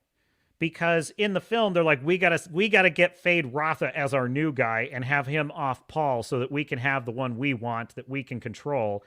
And so that was unclear to me. It was unclear to me what their game is here. I thought they wanted a Paul situation. I thought they wanted to control Paul. So maybe that's what it is. They realized they couldn't control him and they just had to get rid of him. So Melodic Method says the Bene Gesserit don't want any men to have their power. Okay, fair enough. So they kind of recognize that. They set the Emperor up to take out House Atreides, basically to take out Paul. That is some cold-blooded shit right there, and makes a lot of sense. Also, Frequency Studios says hail on the Rumble chat. We are live on Rumble too, so hat tip to Rumble. And if you're enjoying the content, please like and subscribe. I am Captain Garrett of the Swords and Starships channel, talking all things of the Nerdverse. Welcome aboard. So, if I have one kind of small critique of Dune Part 2 as well, it's that I felt like Fade Rotha was not in it enough. Mostly, this is a pretty well-structured film. If you don't know, if you're new to the channel, I, as a writer myself, I'm a very great fan of the Save the Cat model of how to look at things. So Save the Cat, if you don't know, is a book by Blake Snyder, which basically breaks down in great detail the basic beats of every story and sort of the genres that every story fits into. And there are certain beats that if you want to have a successful film, you just can't miss them. And one of those beats is opening image, then there's setup, the theme stated, that sort of thing. And what I noticed in Dune Part 2 is there is a super essential part of this, which is called the bad guys close in. So right after the midpoint of a film, this is the part where the fortunes of our heroes start to reverse. And the other really important part is what Blake Snyder calls fun and games, or the promise of the premise. So the promise of the premise section of Dune Part 2 is absolutely the part where Chani and Paul are fighting the Harkonnens. You know, they're taking out Harkonnen mining operations, they're taking out Harkonnen ships, and they're just kicking ass and taking names. That is the promise of the premise. That is what we came to see. We came to see our heroes fighting the bad guys, right? And we're getting that in spades, and it's brilliant. Then we hit the midpoint of the movie, which is right about the point where the Harkonnens are failing and they introduce Fade Rotha. I would say that's pretty much the midpoint. Now, the bad guys close in part of the film is when Fade Rotha wipes out the home base of, again, spoilers for Dune Part 2. That is when Fade Rotha wipes out the home base of the Fremen, right?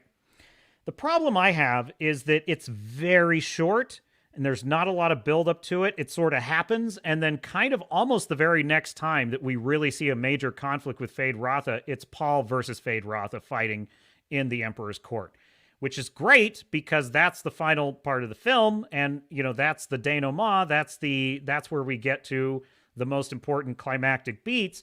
The problem is Bad Guys Close In really needs to show the heroes on their back foot, like seriously losing. And I just felt that we didn't get enough of that. And so if you come away from this film feeling like Fade Rotha was not in it enough, I think that's what you're picking up on, is the bad guys did not get to close in enough in this film. I think we should have been desperate. I mean, desperate for Paul to defeat him. And what I felt was, I felt like Fade Rotha is a serious threat, and I was very worried about that. But I was not desperate to see Paul defeat him at the point where he defeats him. And I was like, so that disappointed me because Austin Butler's performance of this psychopathic character was just brilliant, just absolutely incredible. And again, this goes back to showing, not telling, right? This is what I mean when I say showing, not telling. The minute that you see Fade Rotha, his mannerisms, his expressions, just what he's doing in a scene, he's immediately intimidating. He is immediately intimidating.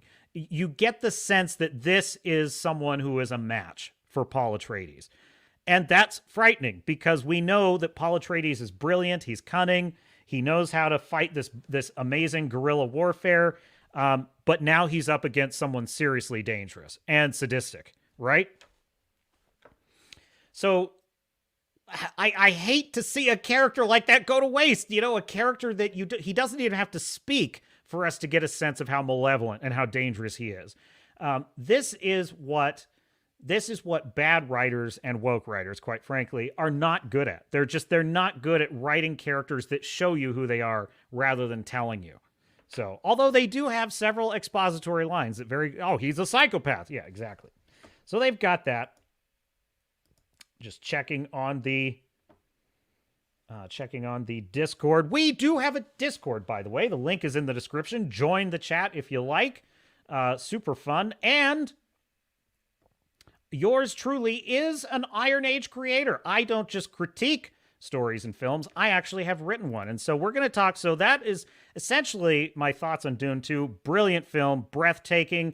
I felt like I had just been on an epic adventure. I want to see it 3 more times. Absolutely love it. Couple of things that I thought could have been done a little better, but I would absolutely watch a director's cut. So I would say, if I'm being as fair and just in my critique as possible, I would say 9.5 out of 10. 9 bars out of 10 and an eagle on the epaulets for the Captain's review. And so we're going to get into the earnings. This film is doing great, and I want to review the Fallout trailer with you. Because if you don't know, I am a giant fan of the Fallout video games. I love Fallout 3. I love Fallout 4. And I have concerns. I have deep concerns. I know. I saw the image you sent, Big Kahuna. How can I share that? I don't know if I could share that. Let's see if I can get it. This is pretty hilarious. Can you link it? Is it on Twitter? Can you link it to me? And then I'll share it on the screen. It's just easier for me. Otherwise, I got to download it and all that stuff, and it's just too complicated. So, all right. So we're going to get into that after a quick word from our sponsor, which is me, your captain. Because I, too, am an Iron Age creator. And if I could find it, this is really bad. Here it is. This video is sponsored by the High Seas action-adventure novel Blood and Oak, by me, Captain Garrett. Here's the story. When his sister is kidnapped and sold into slavery by the Barbary pirates, a daring young Navy officer embarks on a suicidal quest for rescue and revenge. This is a story of bloody naval warfare, set during the age of fighting sail, with ruthless rogues, smugglers, cutthroats, and pirates, with deadly sword fights, and tall ships slugging it out with cannons. Available now in Kindle, print, and audiobook. Go to www.bloodanoak.com. And when you get there, there's a free special gift waiting for you from me. Get your copy now. The link is in the description. And now, back to me. So actually, don't go to Blood and Oak. The site is down for maintenance. So there is a link to the Amazon, however, in the description. Check it out. It's available on Amazon. And feel free to critique. The captain puts his money where his mouth is. I critique films, and my work is out there in the public square as well. And it is, of course, fair game, of course. But I hope you love it, because it's pretty fantastic. It is a classic adventure in the vein of, you know, Master and Commander, the old Patrick O'Brian, Aubrey Marturin novels, Horatio Hornblower, but also a dash of Three Musketeers, Count of Monte Cristo. It's kind of got all of those sorts of themes. So it is classic sword and sails adventure, as I call it. So check it out. And there's more from the captain on the way in the months ahead. So we are now going to talk. I think I want to quickly talk about the box office for Dune Part 2, because it's crushing it. And then we got to do this Fallout trailer. And so that will be coming up next. I will be right back.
And we are back, and we have almost 100 people watching today, which is the most by far we've ever gotten on this channel. So if you're enjoying the content, please like and subscribe. I'm your host, Captain Garrett. We got to talk about this Fallout trailer, and we even probably are going to do some Grizzy shills. We're definitely going to do some Grizzy shills. Because, Grizzy, if you don't know, is a warrior poet who goes and finds all the shills that defend all the stuff we hate. Not all of us hate, but that is just crap. He's hilarious. And he did a live stream. He has entered the world of live streaming. So I'm excited. I'm excited for that. Okay, now, Dune Part 2. This is crazy, folks. This film has already, in just 2 weekends, it has earned more than the first film earned domestically in its entire run. So this from Screen Rant. Dune 2's box office in second weekend is more than the first movie earned when it opened. So basically, let me skip to the lead here. Cast includes, who cares? We already know that. Despite a massive budget of $190 million, it is on track for financial and critical success, While the various houses and factions in Dune 2 battle for supremacy, Dune has also been warring with itself at the box office, according to Variety. Dune 2 is already exceeding Dune Part 1's box office take in its second weekend. The sequel earned $46 million, while Dune Part 1 earned $41 million in its opening weekend. Dune 2 is already ahead of its predecessor's $108 million domestic take with a $157 million gross in just under 2 weeks. You know, the way they word this is very confusing because all these ads are driving me crazy. Dune 2 is already ahead of its predecessor's $108 million domestic take. Now, are they saying that this is just the opening 2 weeks for the first one, or are they saying this was the total 100? That doesn't sound right to me. So, weird wording in this article. But in any case, at the very least, it is doing way better than the first film. And that's a good sign. So I had my doubts as to whether this film was going to be crushing it to this degree, because it is kind of a genre film. It's kind of, I do feel like Dune is more of a niche audience, but this is the thing. What else is out there? Like, this is just, you can't deny the fact. This is just great filmmaking. It's great storytelling. It transports you to another world. So I think this movie is going to do great. Now, let's talk about Fallout. So, if you don't know, Fallout, and I'm sure you do in this audience, Fallout is coming out on Amazon, and this is an adaptation of the storied Fallout video game series in which you play in a post-apocalyptic wasteland. And the second trailer is just dropped. It's written by Jonathan Nolan and his wife. And, well, let's just play the trailer, and we'll talk about it.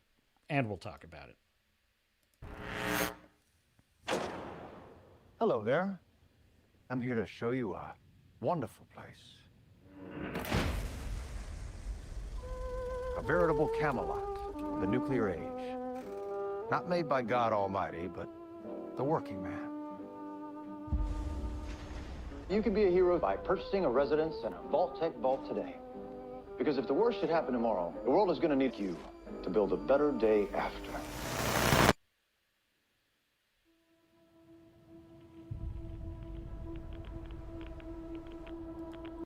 I gotta say, in terms of visuals, there's a lot to like here. And I love the actor that's playing that, essentially the Vault-Tec salesman. He's basically the Vault-Tec salesman.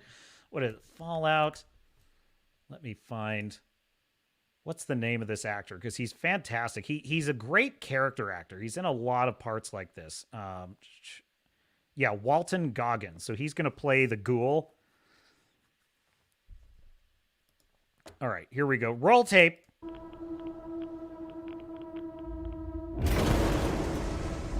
The mission of the vaults should be important to everyone. To come up to the surface one day and restart civilization. Can you tell me what's happened in the last 200 years? Holy shit. You're an actual vault dweller. I am. I thought all you dipshits were dead.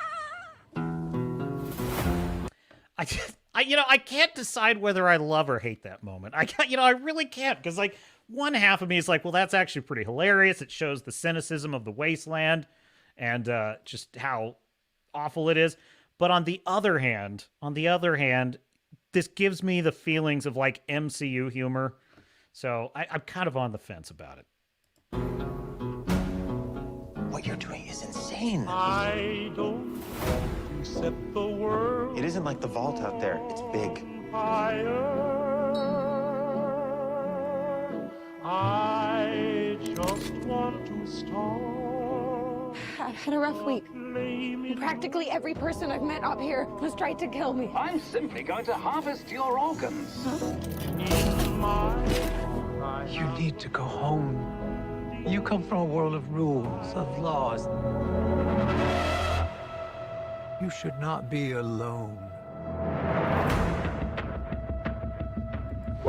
See, here are my thoughts on some of how they're portraying her as the main protagonist, right? First of all, there was zero chance that this ever would have been a male character. It just is. It just is a fact, folks. I'm nothing. She might be a great character. So that's neither here nor there. But you just know there's just zero chance, right? But let's put that to one side. Her as a character strikes me as slightly wrong for a vault dweller, because vault dwellers, while they are sheltered, and that is an important quality, they don't know the wasteland, they are a stranger in a strange land, and I do like that element. She's being portrayed as kind of emotionally stunted, unprepared. She seems to think that oh, it's going to be great up there. And she's like, oh God, it's been a really hard week. And she's falling to pieces. Now, if it's well written, this might be earned, but I would want to see elements of okay, why is she so naive? That's really where I'm at with it. Why is she so naive? Because ostensibly in the vault, they do teach you about the perils of the wasteland. That's always kind of been one of the thematic elements of vault tech in the Fallout games, is that they have training courses. The actual idea behind the vault dwellers is they are well equipped. They have Pip-Boys. They have radiation gear. Usually they have the signature Vault Tech suit, that sort of thing. But also they have specialized training that was meant to train them for life in the wasteland. Now, as we know, many of the vaults are designed with flaws and things like that as part of an evil experiment on its inhabitants. So that's possible. So it could be that she's part of one of the vault experiments, and I'm interested to see where that could go. Still, I feel like she doesn't even seem to have the basic training that a vault dweller would have. So seeing her kind of react this way to the wasteland I'm not wild about it. Why did you join the Brotherhood? To hurt the people who hurt me? Yeah, that was rad. That was pretty cool. They're going to come after you. I'm also curious about the fact that this is set in the West Coast. It looks vaguely like the LA area. I'm curious whether this is going to deal with the new California Republic or not. That's a question definitely on my mind. Ain't much stage cleanup here, Volty.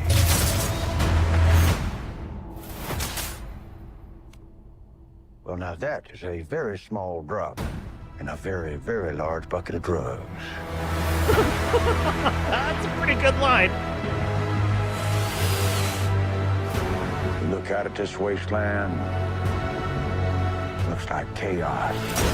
But there's always somebody behind the wheel.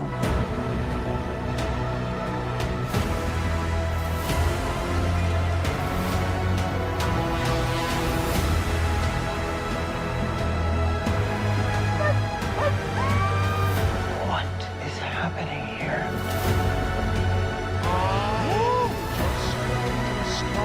Everyone wants to save the world. They disagree on how.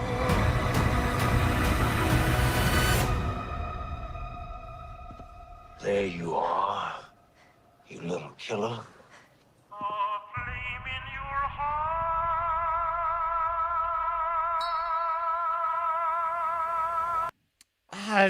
It's kind of winning me over. It's really winning me over, I have to say. There's a lot to like there.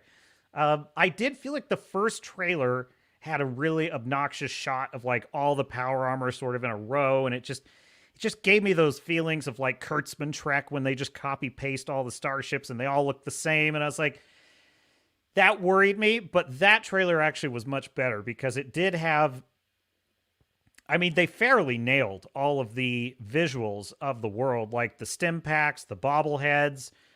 There's even the ruined donut shop, in the background, the donut shops that you see throughout the wasteland. There was a lot in there that was very authentic and recreated for the games.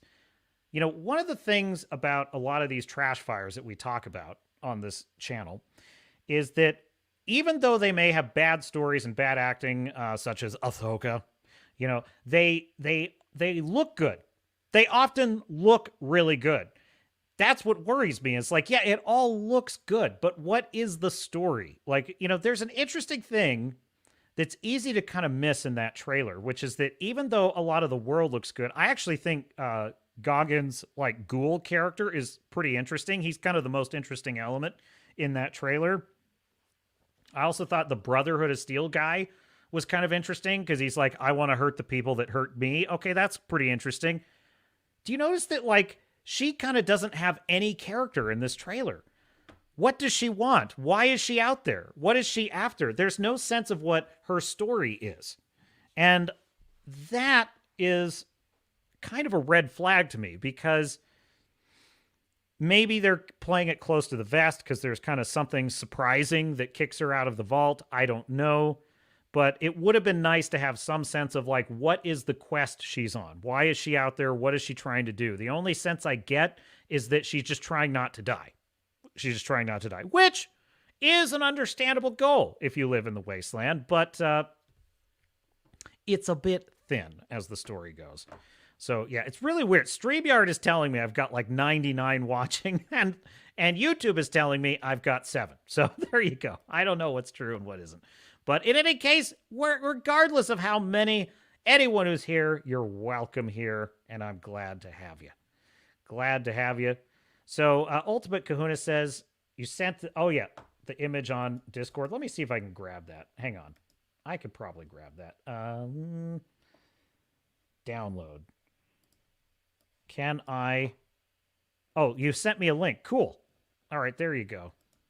Let me just, here we go.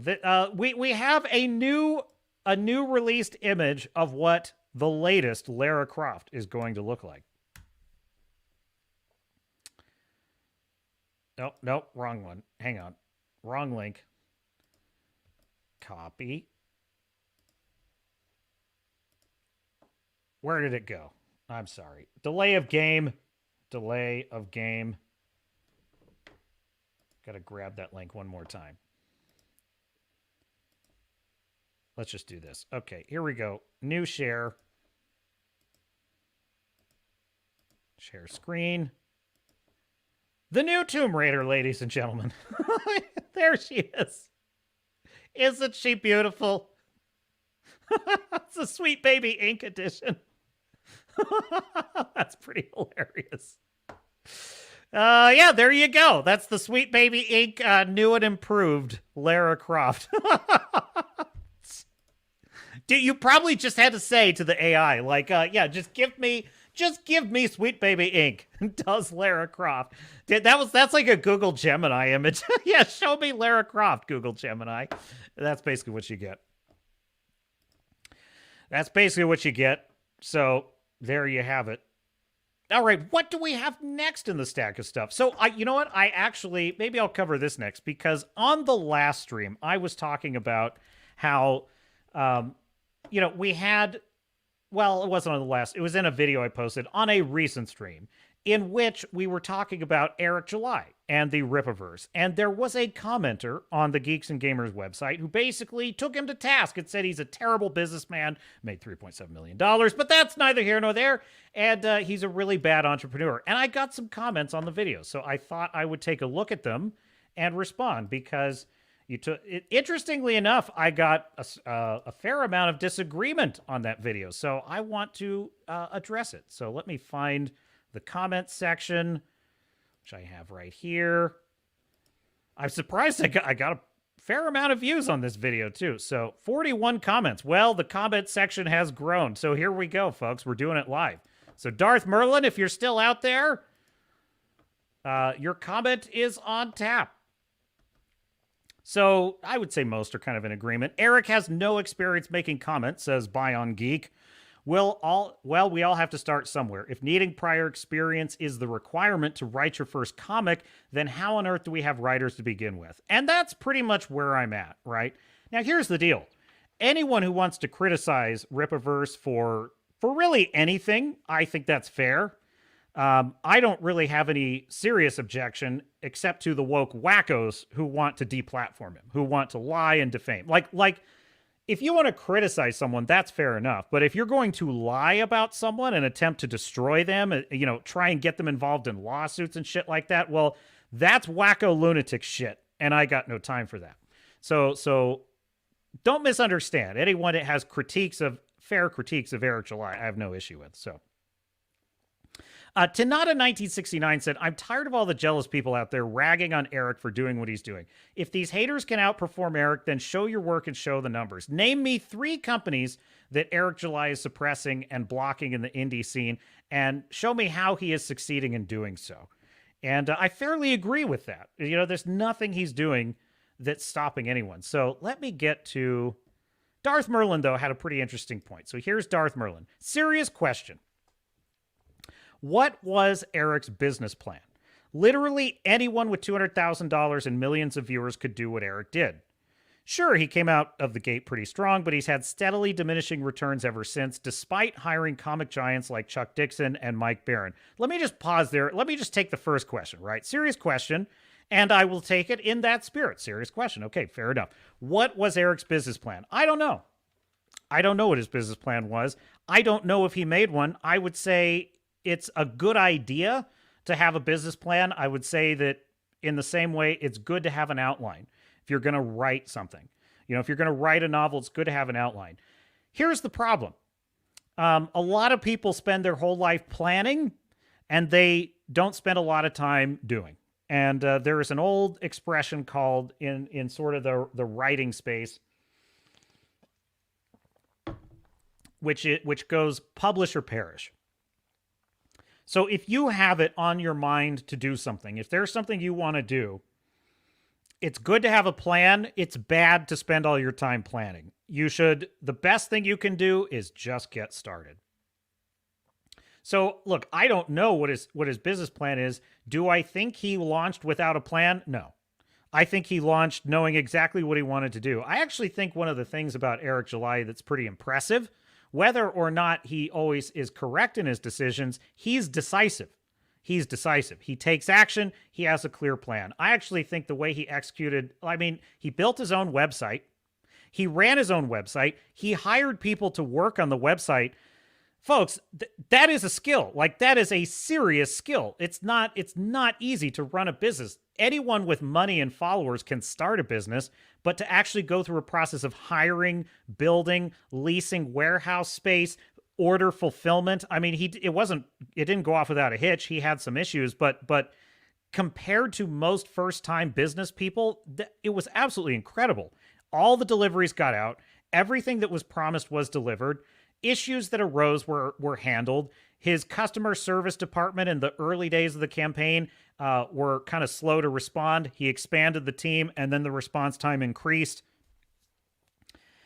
It's easy to armchair quarterback that. It's easy to sit there as an outsider looking in and say, oh, wow, you could have done this better. You could have done that better. It's like, well, fair enough. But the reality is not a lot of first-time business people. He's really not, because he's been running a business for any YouTuber that's got millions of views has been running a business.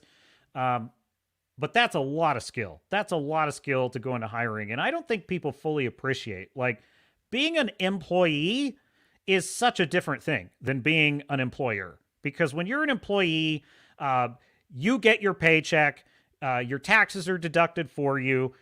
You have all these protections like unemployment and all these things, OSHA and what have you.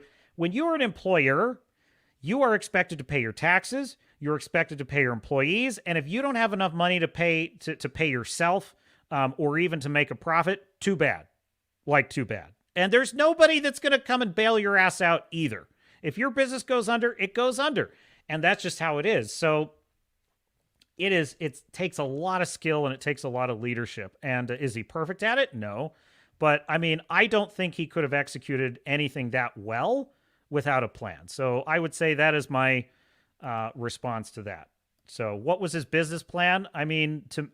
Just as an evaluating, it seemed to me his business plan was to build his own website, write his own book, hire good artists to draw it, release it in a campaign that was with full transparency to his audience, and do it all on his own. And he seems to have executed that. So resuming with the quote, though, Darth Merlin says, sure, he came out of the gate pretty strong, but he's had steadily diminishing returns ever since, despite hiring comic giants like Chuck Dixon and Mike Barron.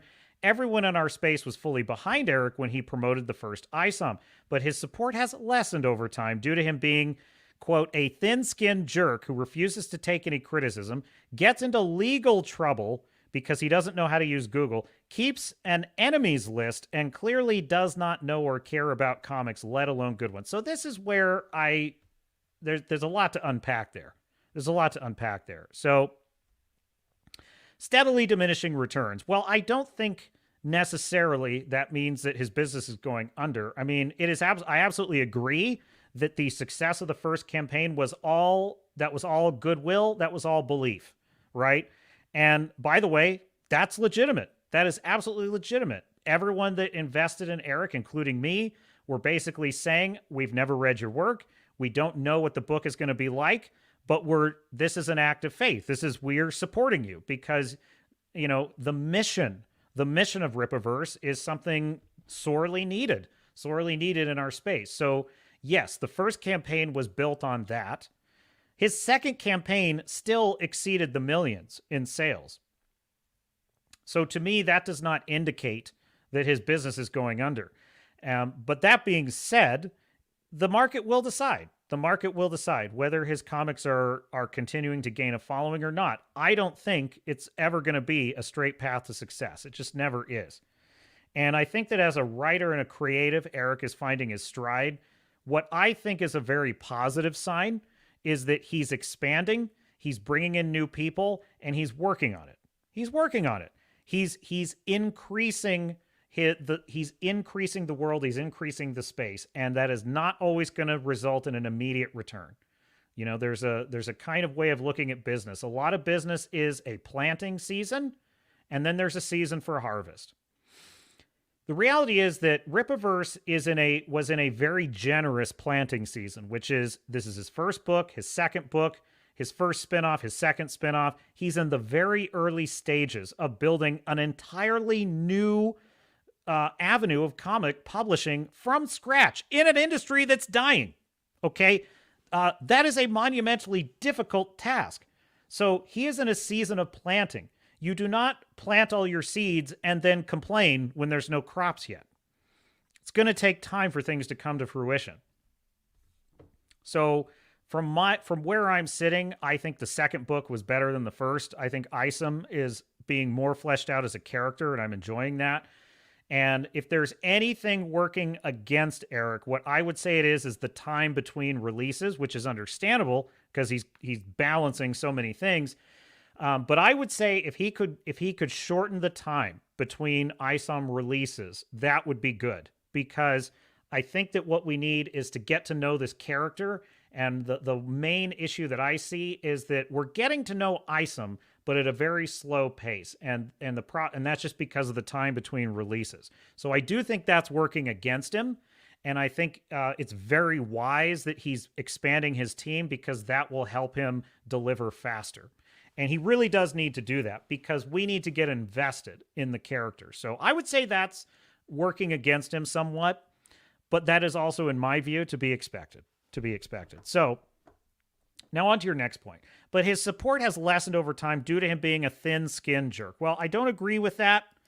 I think that Eric is a counterpuncher.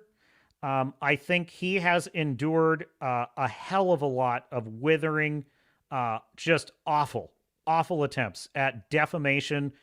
Frankly, some of the attacks on him have been overtly racist.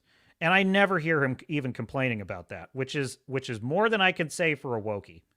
But he has had some incredibly horrific things said to him online, and those are haters.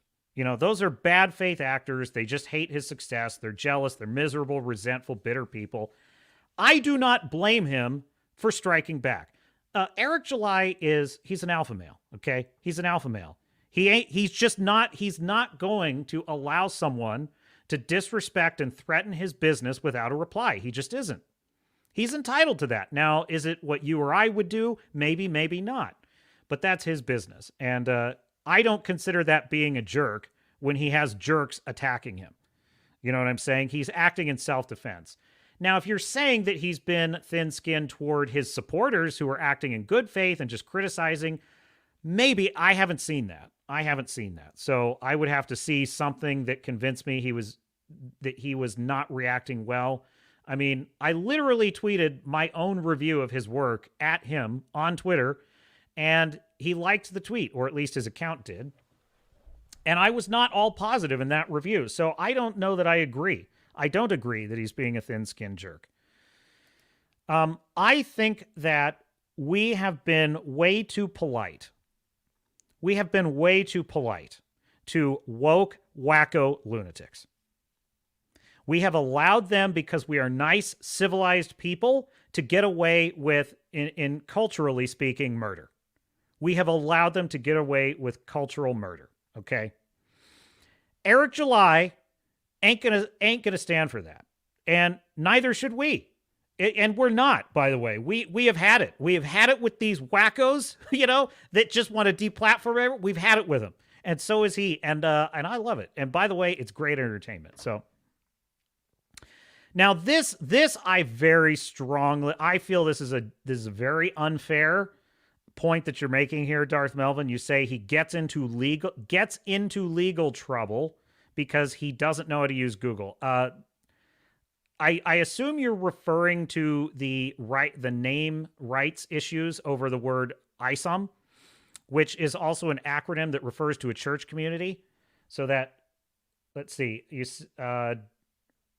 saw your comment. Dick Masterson, one of his more notable critics, maybe he has a troll, but he's not woke. Fair enough. I'm not saying all of his critics are woke. I'm just saying what I have observed of him counterpunching is wackos. Like, he's dealing with wackos most of the time. So just my opinion. That's what I've seen. In any case, he did not get into legal trouble. What happened was a crazy wacko went and tried to tattle on him to a church community that happened to have a acronym that was spelled ISOM, and say, oh, you should sue this guy, and created a problem where none existed. Eric July, in frankly a very old-fashioned but very brilliant way, just acted like a man and spoke to the guy man to man, and they worked it out. And you can see his video on his channel talking about it. There's no naming issue. The name of the character is after the name of Eric July's ancestor, who was named Isom. And there's a very important reason why Eric chose that name. It's the name of a fictional character. There's no trademark conflict with the name of the church. And so he's resolved that out of court. So he did not get into legal trouble. He was the target of an attempted deplatforming campaign. So I don't agree with that, at all.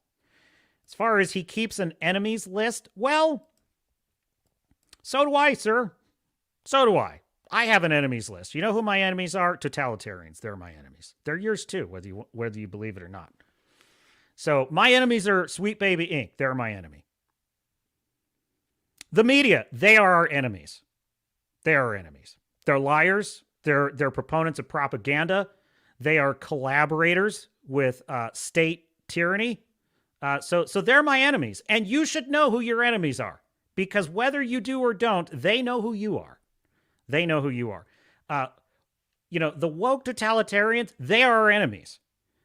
Because they will, without a second's hesitation, they will have you censored, banned, deplatformed, docked. They will ruin. This legal thing was an attempt to ruin Eric's life. It was an attempt to destroy his business. You're damn right he has an enemies list. They'd be on my enemies list too. So I don't see that as a negative thing. I don't. I think the problem is we haven't had an enemies list, and we've allowed these enemies to gather. Now, the difference is, and I'm not speaking for Eric here, only for myself, the difference is my enemies list this is a self-defense enemies list. This is not, I went out looking for enemies. This is people who attacked us.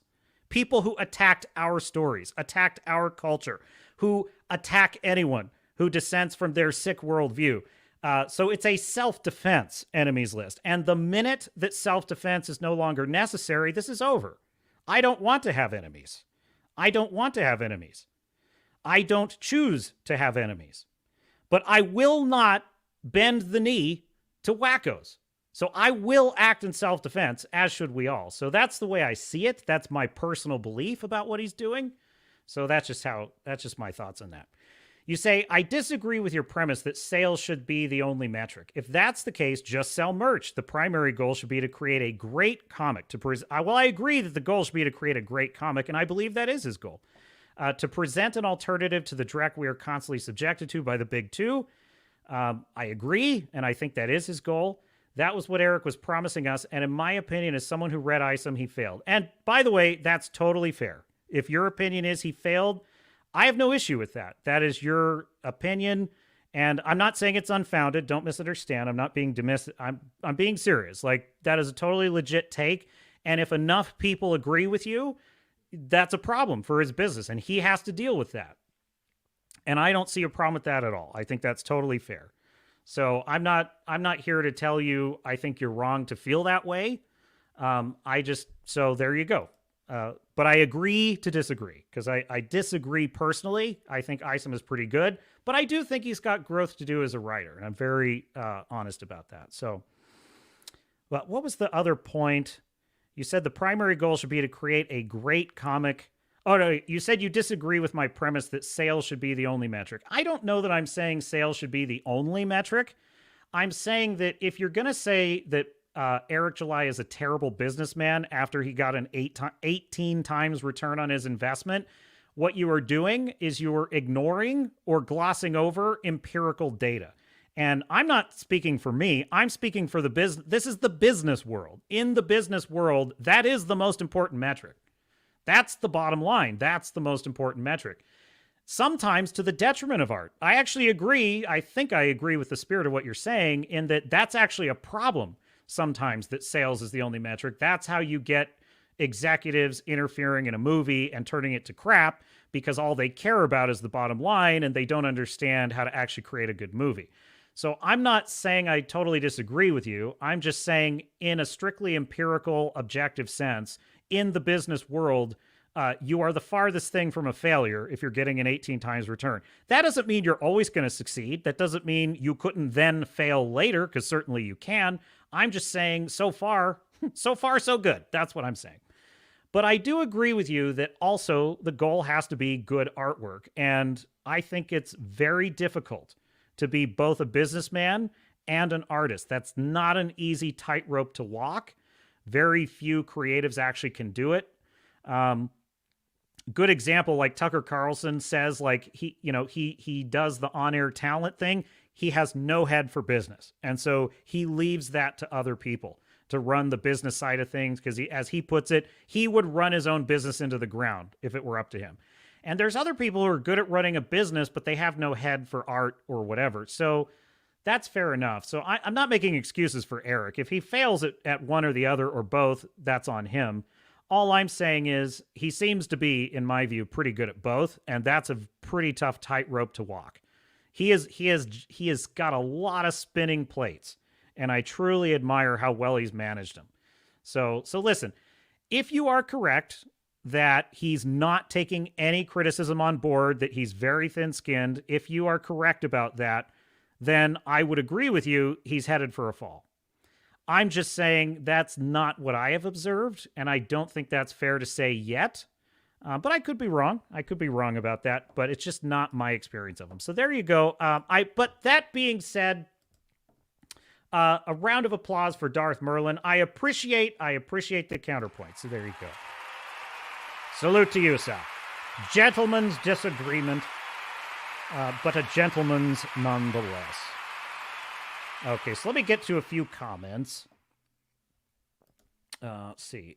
Yeah, I'm no shill for Eric. Like, if the quality sucks, it sucks, and that's on him. I just don't think it's... I guess what I'm saying is I have patience that certain things that need to get there are going to get there. There's a lot to love about the Rippaverse. I think his lore building is exceptional, and the artwork is great. I love looking at these comics, and the story beats are there. I think if there's one thing, it's the pacing, right? We're only getting one of these every 3 to 6 months. That's a long time to wait to get answers to questions like, why did Isom quit? What is Isam's main mission? What's motivating him? It's a long time to wait to get those answers. And I would say that's the number one problem he has as a storyteller, and he needs to pick up the pace on that. And if he doesn't, that's going to hurt the series. So I would basically agree with that. So I'm not saying that his audience owes him any patience. They don't. The audience, as Henry Cavill correctly observes, they have the right to any opinion they want to have, and I have no issue with that. So I'm just saying, me personally, I think he will get there. And there's going to be bumps along the way. He's probably going to have, every business goes through phases where things are tough and things go wrong. You know, Christopher Nolan, one of the greatest directors of our lifetimes, he directed and wrote Tenet. Tenet is a giant piece of crap. Does that mean I'm going to say that Christopher Nolan sucks? He's awful. He's overrated. He's betrayed all his fans? No. But he did do a stinker. It's called Tenet. So that's just a reality. Not everything's going to be a success. There will be lessons to be learned. And there you have it. So Darth Merlin says, let's see. See if I can pick up kind of where you're at. Says, thanks, Garrett. I appreciate the analysis. Well, you're welcome. You're welcome, bud. It's, look, I thought it was a fair question. I'm like, I'll cover that on the Captain's Cast. And I mean, I agree with your basic premise that a creative must be receptive to criticism. There's two categories of, there's not really just one category of haters. There's kind of two categories of your detractors, right? There's haters and there's naysayers. That's two different things. Now, by the way, the more successful you are in life, the more of these you will have. By the way, you should consider having haters and naysayers a sign of your success. I'm dead serious about that. It is a sign of your success.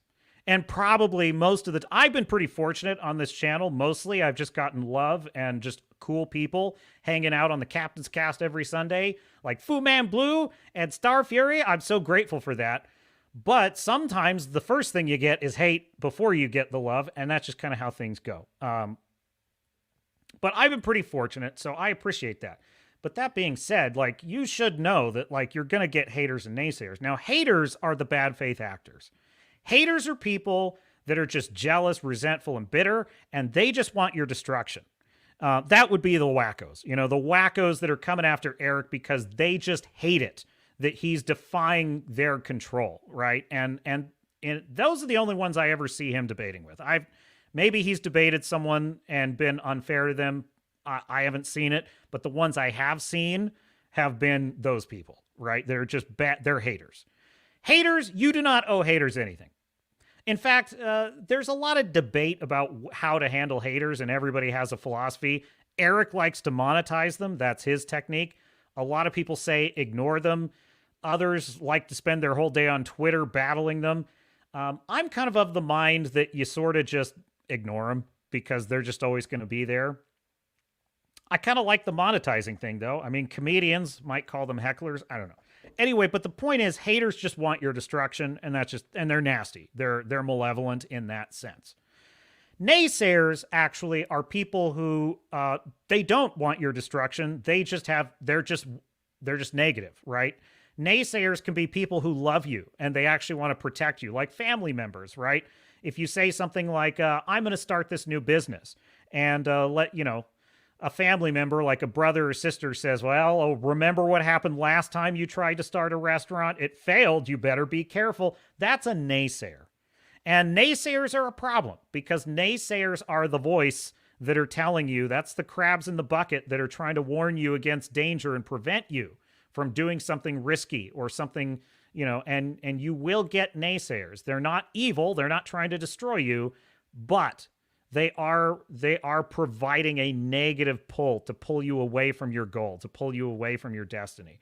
So what I would say is, I think that there have been some naysayers emerging in the Fellowship of Eric who are well-meaning, but they're being negative, and they're being what some would call drainers. And this is just my personal philosophy. I'm saying criticism is valid, but I'm just saying that my personal view is, I'm a creator myself. I don't want to be somebody's naysayer. I don't want to. I will give people my honest critique.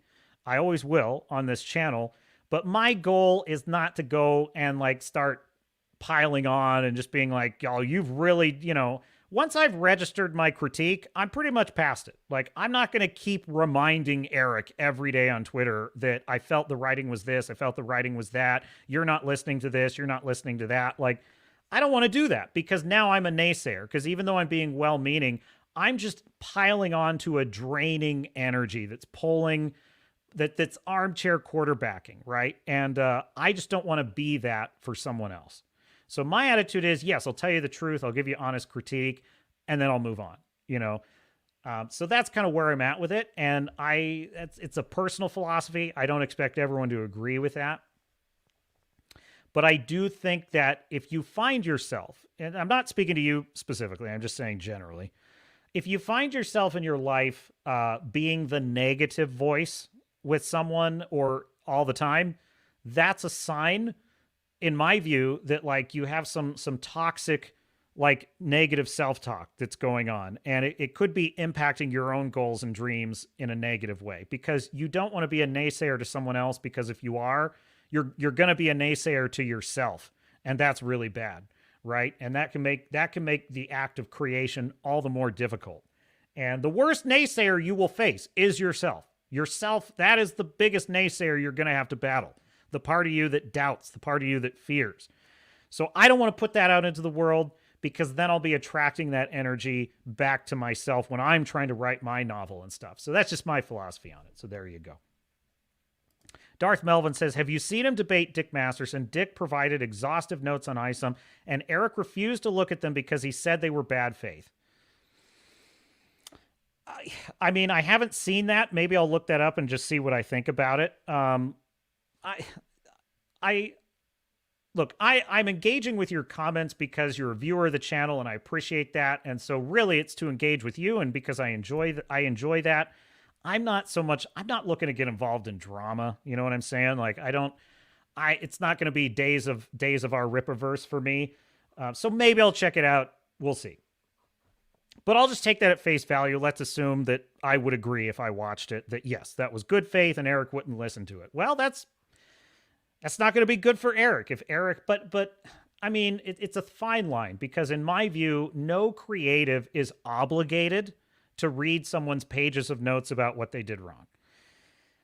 Now, there is such a thing as hubris. There is such a thing as, if you never listen to criticism, well, that's bad. That's not good, because you got to get out of your own head about it. So I don't know. I guess my attitude is I think you kind of just have to walk a mile in someone's shoes before you understand how much, like, Eric has dealt with a landslide of hate. He has dealt with viciousness on a level that's truly disgusting, like truly despicable, from these wackos. And dude, you know, we're all human. We're all human. That's not easy to endure. There's people that went after his wife. I mean, and the way he's handled that has been pretty good. He's exhibited a lot of strength. And so I can understand, being paranoid about people acting in bad faith. So but I would agree that if he's getting well-meaning critiques, he should listen. He should listen. But that being said, I haven't listened to that stream, so I couldn't tell you whether I think that was there. But yeah, at the end of the day, I will say, either way, the sales numbers will bear out this reality. Over a long enough timeline, the sales results will bear out a reality. It is a law of the universe. If you are not creating value for your audience, the audience will walk away. It just is what it is. So that's up to Eric. If he truly is deaf to all criticism, I hope that, well, then that's the thing he's got to overcome. That's a form of resistance, right? Artists always face resistance. That's a form of resistance. And that's for him to battle. That's for him to overcome. I am rooting for him, if that is the case, to overcome that. I hope he does. So I guess what I'm saying is, I don't need him to change for me. You know what I'm saying? Like, if he doesn't want to hear something that I think he should hear, oh, well, that's his choice. And it's not up to me to police that with him. It's not up to me to make him listen. It's not up to me. He doesn't owe me anything. That's just the way I look at it. So I have been sitting in writers groups where people have critiqued my work, and I mean 99% of all of it was good faith. Even when I disagreed, I felt like I appreciated the feedback. But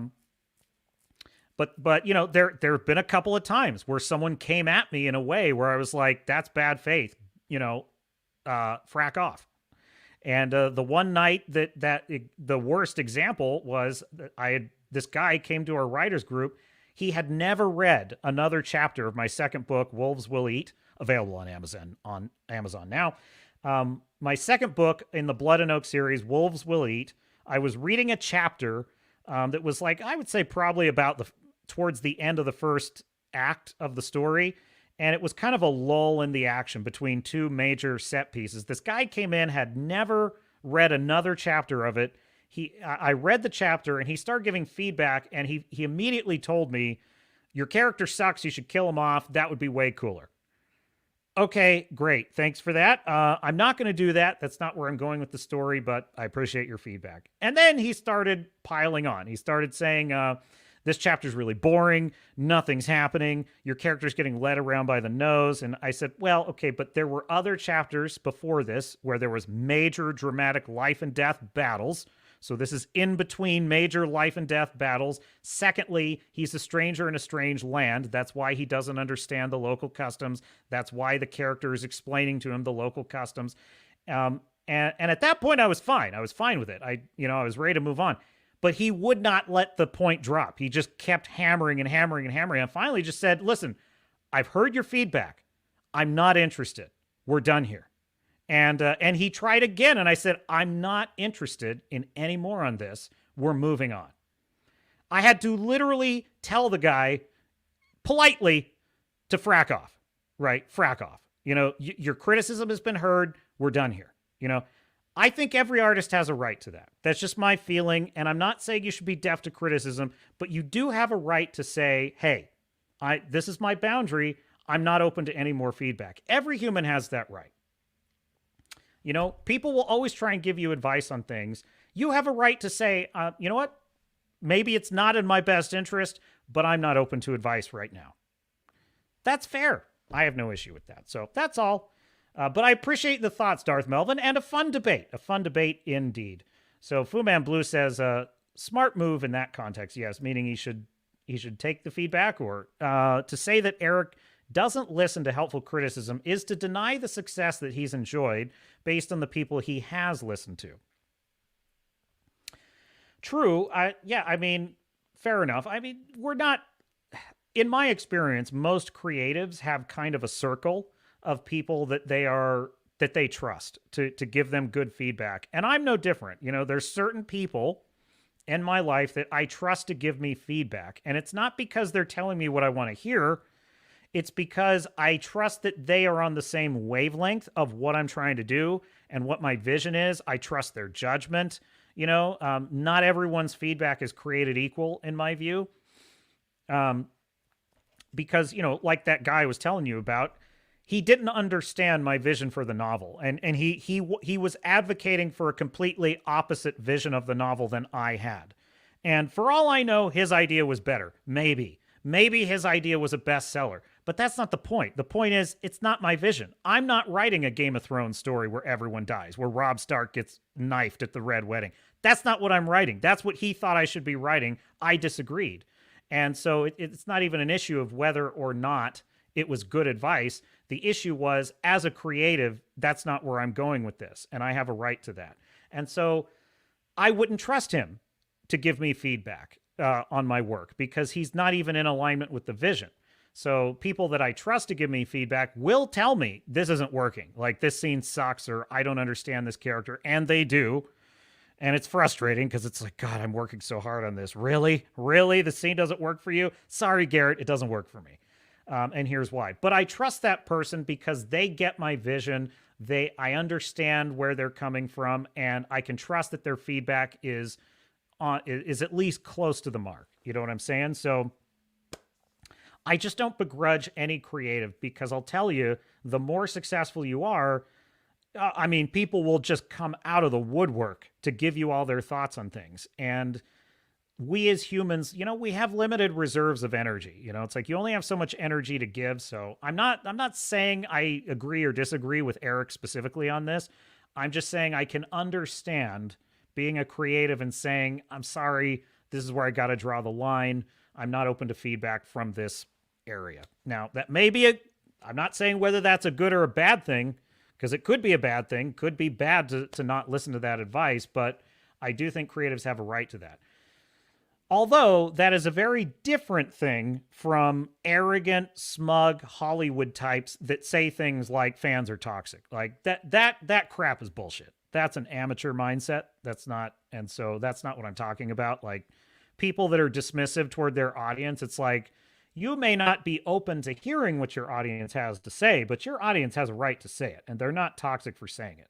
There's no opinion of ISOM, in my view, that's invalid, other than just a radical crazy who just wants to lie about things because they hate him. That's, leaving haters aside. Anyone who reads ISOM and is like, sorry, wasn't a good book, I didn't like it, that's fair. I have no issue with that. I think that's totally fair. So you cannot be all things to all people. And some of the content we have is such garbage is because companies like Disney are trying to be, in their own bizarre woke way, they're trying to be all things to all people. They want 50% of the audience to be women for all superhero movies. And it's like, well, that's just not realistic. And what it's resulting in is just average milquetoast content that sort of is a master of none. And in order to be a truly great artist, in my view, you have to polarize your audience. You have to polarize them, which means that there are going to be people who love what you do, and there's going to be people who are like, oh, that's awful, I hate that. That's okay. I think that's a better thing than trying to be all things to all people. So there you go. What else do we have in the stack of stuff? I didn't actually put, I'll finish Damsel. I will finish Damsel because at least I seem to have at least one person in the chat who seems to think it was pretty good. So I'll check it out. I'm not saying I didn't think the film had potential. I'm just so worn out on ChatGPT writing. I just am. You know what I'm saying? So I might check that out. But what else did I have?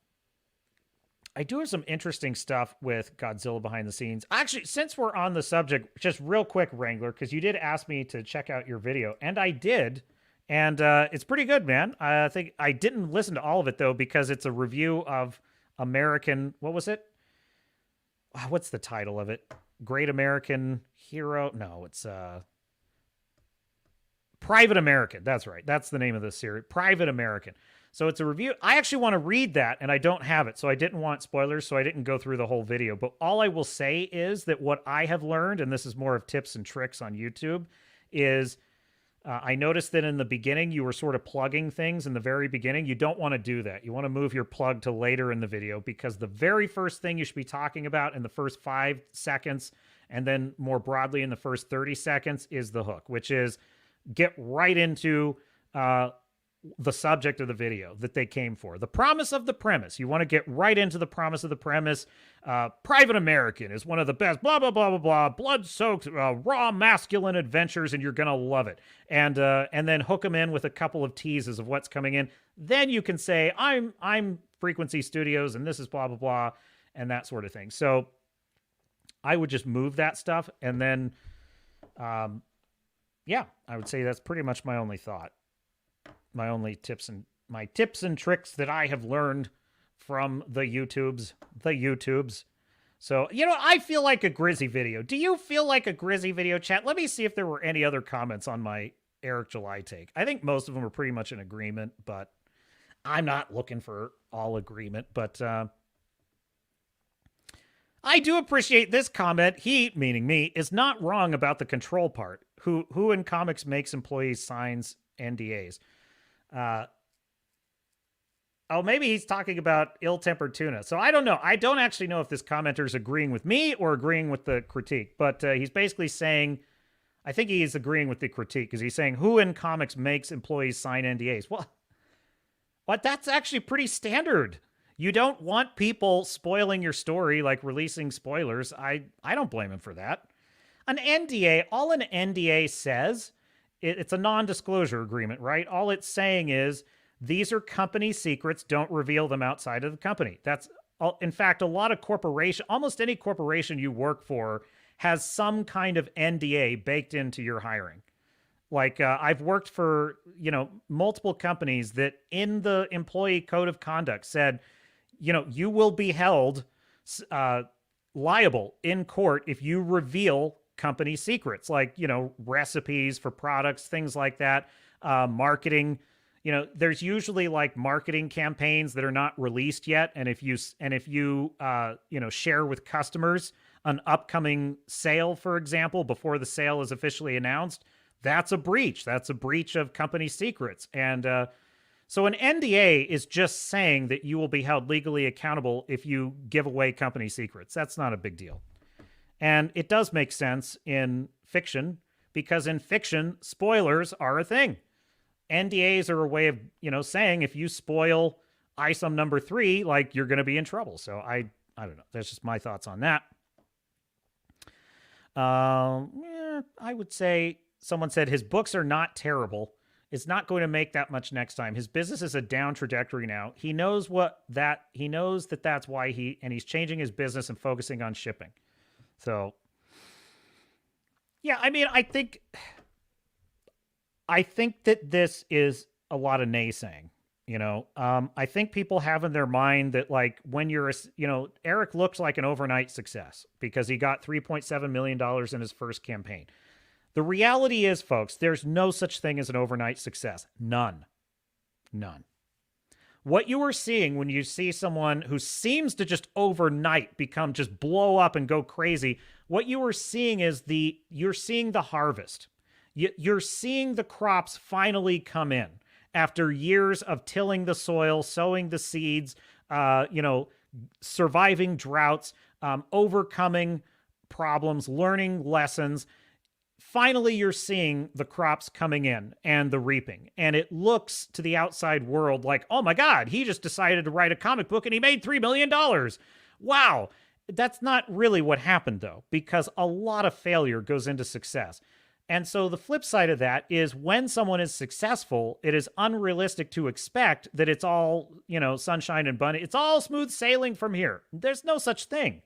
Like the most successful business people are going to encounter what's called breakpoints, which is they reach a point in the growth of their business where they now need to learn a new skill as a leader because they may be good at running a team of 10, but when their team becomes 100, now that's a skill deficit because how do I run a team of 100 if I don't know what to do? Well, you got to hire managers. How do you train managers? Like, so every business is going to go through growing pains. Like there's no exceptions to that. So I think people have a tendency to kind of just assume that because he's struggling in an area that the jig is up, his business is going down. It's like, no, it isn't. It could. I'm not saying it couldn't. I'm just saying, no, it isn't. Try to see things as they are, but not worse than they are. It's kind of what I'm getting at there. So personally, I think Isom blows. Just a taste thing. I will support anything Eric does. The voice is important. Plus, it triggers everyone who I want triggered. Well, fair enough. I don't think he's a bad business person, but he is a bad comic book writer. Fair. That's a fair critique. I disagree. I think his the underpinnings of the story are there. I just think he's taking too long to get there, and that's the problem. So, as a writer myself, that is my analysis. It's not an argument from authority. I'm not saying I'm the grand authority on everything. I'm just saying that's what informs my perspective is if I were looking at my own story and saying, why isn't this connecting? That'd probably be my thought if it were my story. I'm taking too long to get to the meat and potatoes, So in any case, I will say I don't think Eric gets enough credit for the fact that, he did merchandise. He merchandised really brilliantly. He had the trading cards and he had, kind of like the different covers, the collector's items. Why I think that's so great and why I think that's such a great service to his his customers is that that's part of the collector experience. He's tapping into that emotional joy of collecting things. And I just think that's so cool. I think that comes from a place of love. The best art does. Those are the things that Eric loves, and he's sharing that same passion with his customers. So there's a lot he's done well, and there's other things where he needs to grow, and I think he will. It's just like Elon Musk. He buys Twitter. Oh, he's going to run it into the ground. Twitter's going to fail. And then Elon Musk hit some bumps in the road, and Twitter starts having some problems. Oh, that's it. It's over. Twitter's over. It's done. And then what did Elon do? He hired people. He worked out the bugs, and it got better. And now it's doing better. It's like, well, that's business. That's how business works. Like if you think you're just going to rocket all the way to success and there's not going to be any hard times, like you are not in the right. You probably shouldn't be a business owner. They'd probably just, there you go. But in any case, I did see the save the cat part in your video, Wrangler. Yeah, I did. Yeah, I'm not going to quote it, because, but no, that was good. That was funny. Let's see. You're saying I'll probably make full spoiler coverage videos for ISOM, but I want to do a few that aren't receiving tons of attention yet. Yeah, that would be good. Fu Man Blue says the merchandising is also why we see lower numbers. There aren't as many people buying it now that folks have everything they want from what is currently available, which is true. I kind of expected that. I totally will say that I think the 3.7 million number he got for that first campaign, that was two things. That was one, a statement of absolute faith in him and support of him. And it was also a statement to the industry that we in a strange way, it was like proving, because the blue hair wackos that run DC and Marvel are always saying that we hate these comic books because of just all of our hangups. And it's like, here is a way to say, no, we support ISOM because ISOM is about telling the kind of stories we want to hear. So it was a middle finger, is what I'm saying, to the wokies that have stolen all our things. And so for me, it was always to be expected that he'd probably see lower sales numbers for the next one as, things settle into the product kind of earning it. That being said, I'm pretty surprised he made over 2 million on that second campaign.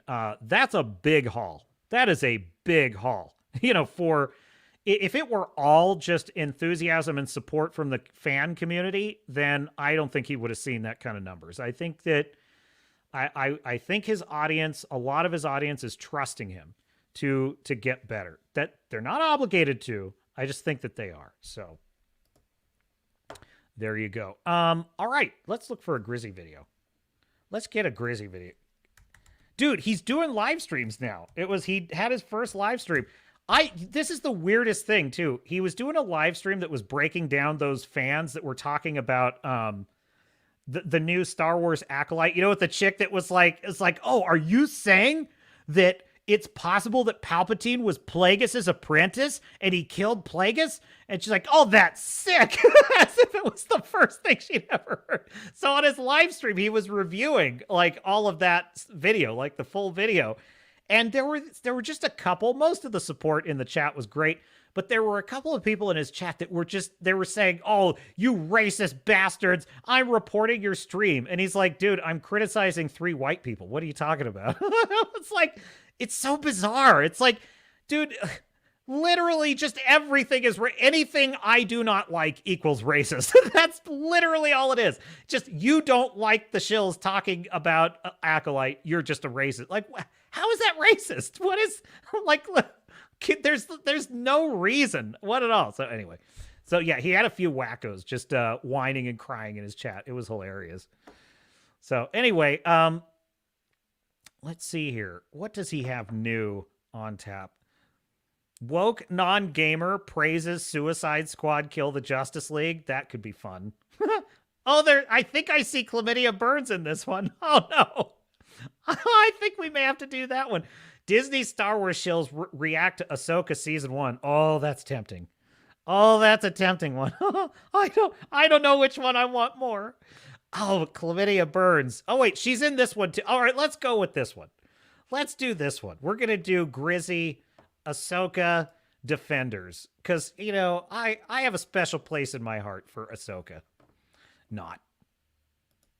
Here we go. Add to state. If you don't know, Grizzy 1989 is a Real warrior quick, everyone, poet. before we He is doing a service to humanity. He goes around collecting all of the reactions of shills, aka fake fan, aka corporate sponsored hacks, who like to explain all of the non-reasons why all this crap is not crap. And they use incredible language like, I did not hate it. I was mostly okay with it. It's important what Dave Filoni is trying to do with representation, and it makes me sick. But it doesn't make Grizzy sick, at least not so sick that he can't compile it into a video for posterity. So take it away, Grizzy. get into the video, I just wanted to say thank you for all the support. We are closing in on the 2-year anniversary of the channel, and we just blew past 17,000 subscribers. Thank you all so much for that. Now, I want you to... You're welcome, Grizzy. Keep in mind as you watch this video that the people you are about to see is who Disney considers to be about 90 to 95% of the Star Wars fandom.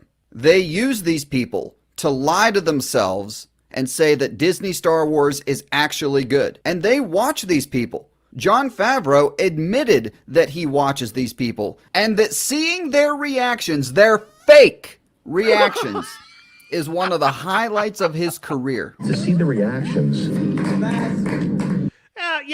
I to play devil's advocate, I don't blame Jon Favreau or even Dave Filoni for this. I really don't. Like, honest to God, if I see like people fawning over my books on a vid, I'm gonna watch it. Yeah, I'm gonna be like, cool, that's awesome, man. So I can't blame him for that. That was a high point of my whole career. Makes you grateful that you're doing what you're doing. And he's not the only one. Kathleen Kennedy has said similar things. I couldn't be more excited than to see your reaction to these new shows. So, can't wait. All right, that's enough from me. Let's get into it. Do you think that she even watches any of these shows? Do you think she watches Ahsoka? I don't know, maybe. But I have a feeling.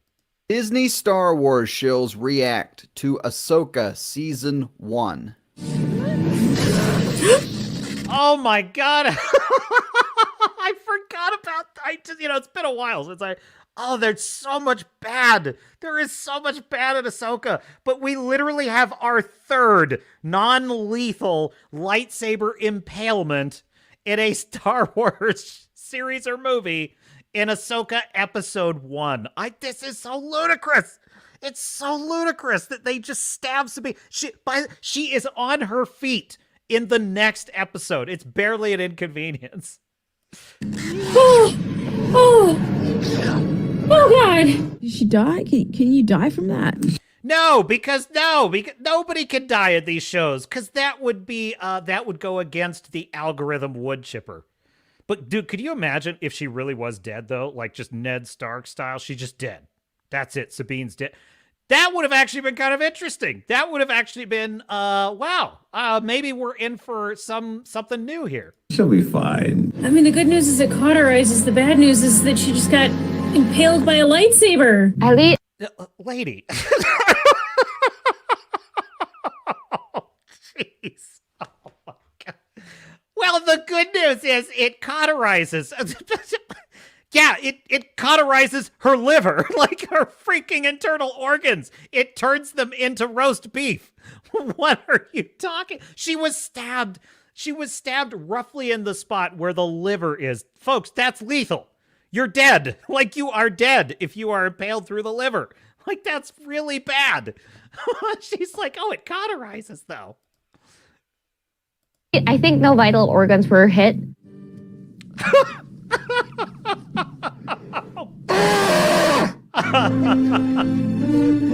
No vital organs.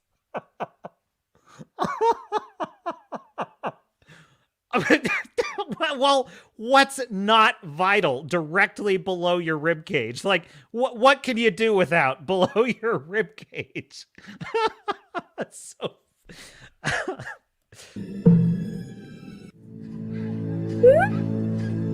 I'm so excited. Chat, I'm so glad I chose this one. I'm so glad I chose this video. It's just a name. It's just a name on a screen, and I'm getting emotional. Hi, I'm Donald Trump. I'll be joining Mr. Grizzy for commentary. And just seeing Ahsoka's name on the screen gets you emotional? Fuck off, bitch. A scroll! We have a scroll! Okay, I'm just going to get most of the let's goes out of the way now. Woo! Let's go! Let's go! All right, let's go. Another Night Sister, baby! Let's go! Yeah, let's go. She's not going to fucking say it right. Let's go, Dave Filoni. It's already off to a great start. This is one of my favorite of the stills right here, because he just seems, he just seems very like, what's the word I'm looking for? Masculine, But he's he's as much of a wet noodle as the rest of them.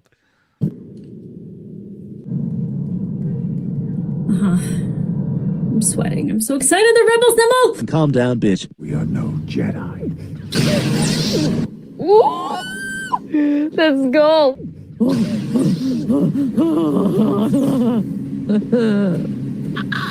Freaks me the f out. Damn! Are they Sith? They got red sabers?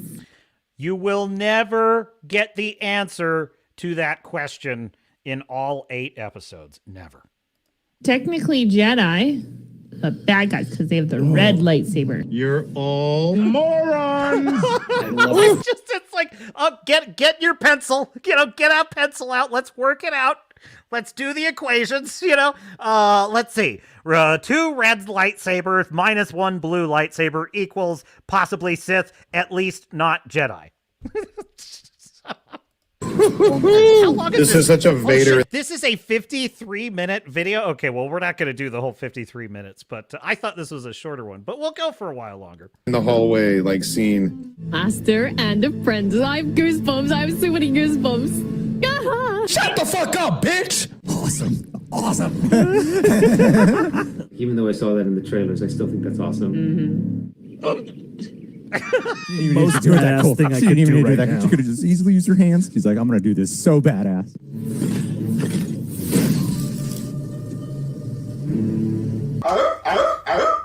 Ooh, first fight. Let's go. Would you please stop saying that? Let's explore some other episodes, shall we? Because I want to figure out, what's the episode I really want to see? You know what? Probably the Anakin Vader episode is in here. That's probably a goodie. Oh, yes. Here we go. Shut up. We'll secure the perimeter. Come on, let's go. Rex, there he is! That's Rex! He had the voice and everything. It was wonderful. He had the voice and Well, everything. I can change that in a hurry.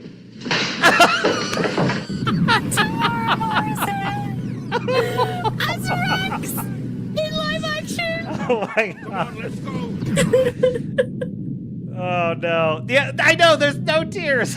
There's no tears. You are fake news. Live. Red. Red. That's red. Red. Have a goddamn IQ of 100. Anakin. Anakin is in it. Oh, my God. It's Anakin. 60. Oh my god. This is George Lucas. I know! No. George, he better have watched this. Here it is. I'm stressing. Oh, I'm stressing.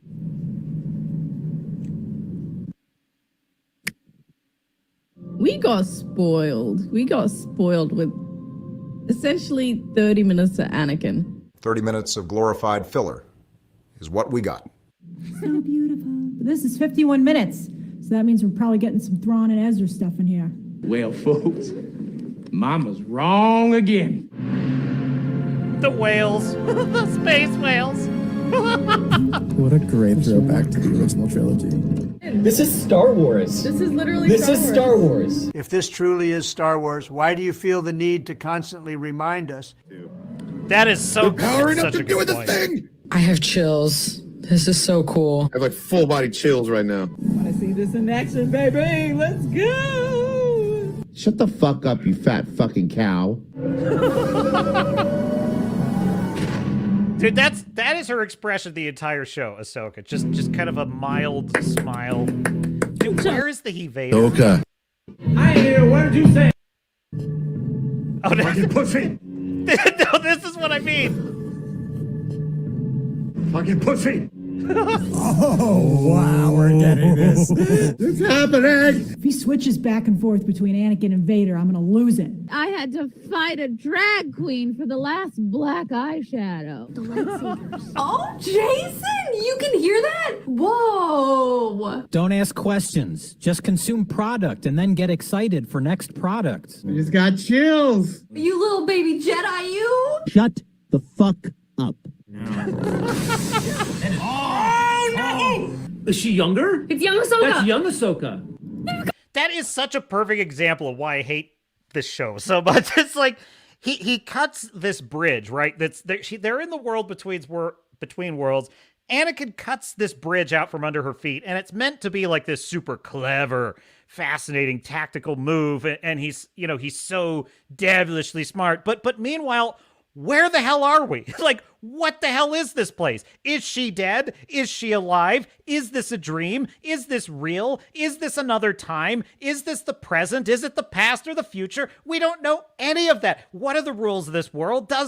Can that fall even kill her? We don't know anything. We don't know anything about what's going on in the scene. So how am I supposed to find it exciting when he cuts it's just an imaginary bridge to me. It doesn't mean anything that he cuts that out from under her. It's basically the equivalent of an overhyped dream sequence. So what? That doesn't advance the story. That's not interesting. It was all just a dream. Who cares? The captain's no fun, I guess. The captain is just no fun. I just can't enjoy things. You know what I'm saying?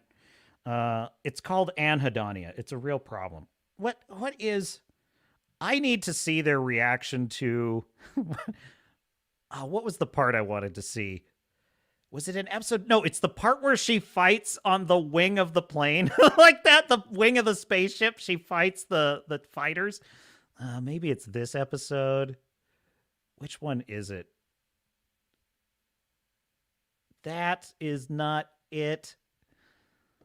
Maybe, was it episode 4? No, I don't think it was episode 4.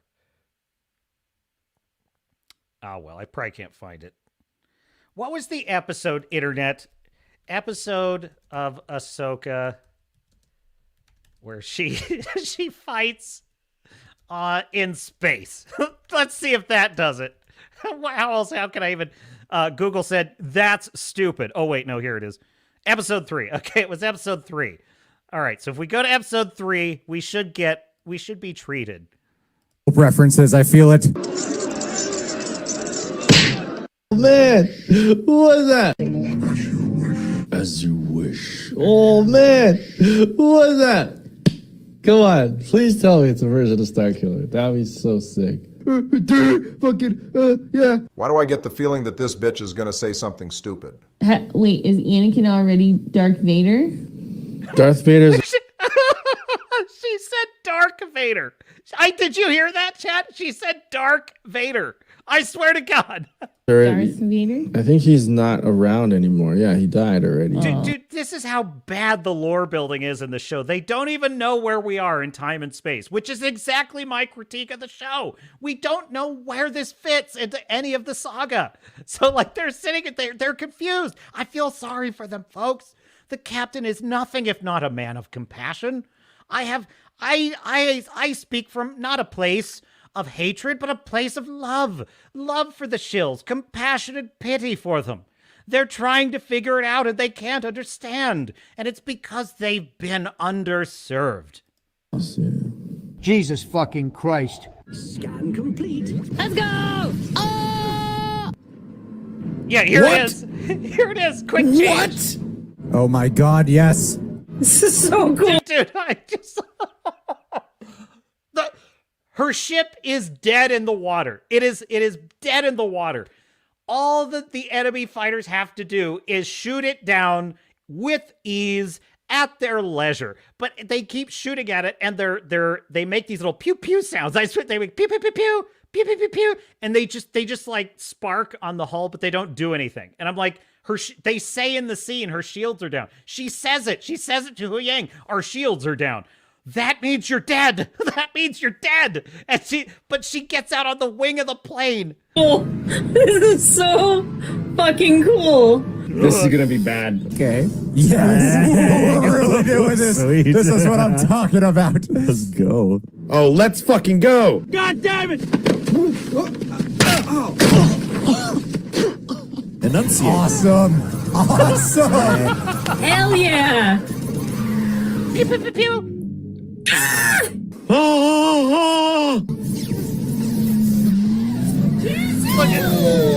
They helpfully fly straight into her lightsaber like a buzzsaw, when all they have to do is stay at a distance and destroy the ship. There's nothing else they have to do, but they helpfully fly into the buzzsaw. Okay. Woo! Oh my god. Oh, what? Fuck yes. That was amazing. Jesus Christ, can we get just one normal person? I can't believe how stupid is he? Finally, someone intelligent. That was the perfect reaction to that ridiculous scene. You know what? That lady absolutely deserves this. She absolutely earns applause from the captain. She's like, that was the stupidest thing I've ever seen. Correct. Yes, correct. That's the dumbest thing you've seen in Star Wars. Until you get to the zombie stormtroopers. Until you get to Thrawn. Until you get to Thrawn's evil magical minions. We need the Ahsoka 1986 trailer after this. Friggin' space! I got it! I got it! Great. Look at me. Hey, at least doing that cost her a little bit. Lost her footing. What? Dude, this guy is trying so hard to get there. Like, there is a part of this chill here. He kind of know. This is the guy that when Sabine hands Ezra his lightsaber and he says, no, I keep the lightsaber. This is the guy that went, what? You know, he accidentally had an honest reaction. I feel like there's a part of him that wants to join us, chat. There's a part of him that wants to join us. Here on the dark side. Hey, at least doing that cost her a little bit. Lost her footing. What? Beep, beep, beep, beep, beep, This beep, is beep. genuinely exciting. The sound effect for the enemy fighters sounds like the gun effect. It sounds like the ringtone on an iPhone. It's so bad.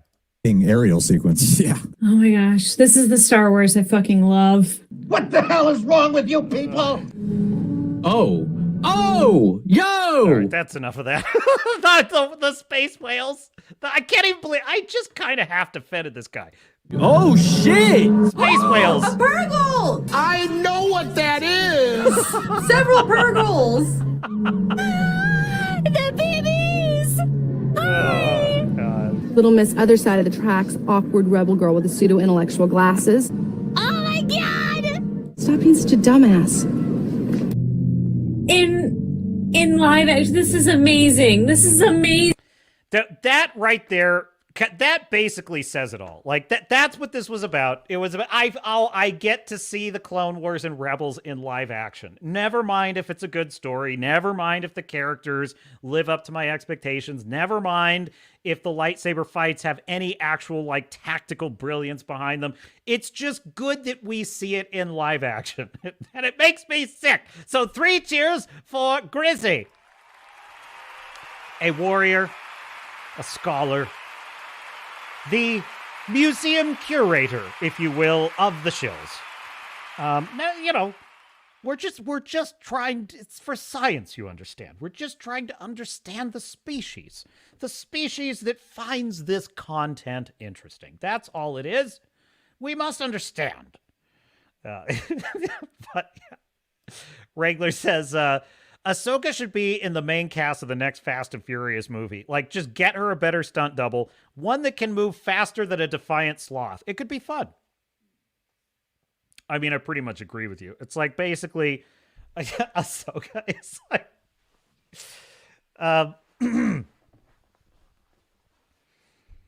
we need to do the Oral Knots trailer again. Wrangler says she sits there having a slow, constant Vader through the whole thing. That was one of the most. It's hard to pick a favorite, but that probably is one of the best dumb things that happens in Ahsoka. I mean, there's a lot. You have Sabine getting impaled with the lightsaber and surviving easily. You have that scene in of itself has 5 or 6 things that are nonsensical, such as why did the Chihuahua, the little Chihuahua, why'd she run away at that point? She had her dead to rights. Anyway, it doesn't matter. But then you've got Admiral Thrawn failing at every attempt to stop the good guys and yet celebrating his victories. Like, there's so many bad things in it. But Ahsoka fighting the ships on the wing was really one of the dumbest things. That was so stupid. It's easy to forget, folks. Like they have murdered Star Wars. Like Disney Lucasfilm has straight up murdered Star Wars. Like, it is a joke. It is an absolute joke to me. Like, I think about how freaking cool it was to see cough button. I think about how cool it was to see Luke Skywalker, threatening Jabba the Hutt and just being like, "This is your last chance, Jabba. Let us go or die." It's like, shit. Luke came to play, and then the awesome battle where he fights Jabba and takes down his whole pleasure barge and all that stuff. It's like, that's what lightsaber fights, that's what a lightsaber used to represent. It used to represent this awesome power. It used to represent, this tactical brilliance. And now now they've ruined it. They've ruined it with stupid shit like that, where she's out on the wing and it's like, well, just fly around her. Fly around the lightsaber. In fact, better yet, just don't even go near it. Just don't even go near it. Use your long-range weapons to just comfortably destroy the ship that's dead in the water. Like, why are you... I don't know why the shills think that watching a dumb character prevail over even dumber characters is somehow satisfying. That's not fun to me. Like, that's not enjoyable. I don't enjoy watching really stupid characters narrowly prevail over even dumber characters. So there you go. There you go. Hat tip to Grizzy. Just crushing it. Growing by leaps and bounds is Grizzy's channel. So, yeah, why don't we take a look at, I think I covered a lot of good stuff here. Let's check out some Godzilla -1 stuff, shall we? So, director Takashi Yamazaki, who is the brilliant writer-director of Godzilla -1, he's also himself a visual effects supervisor, was able to get this movie made on less than $15 million. And they did this like little behind-the-scenes featurette about how he did it. And folks, this is a professional at work. Like, this is brilliant stuff right here.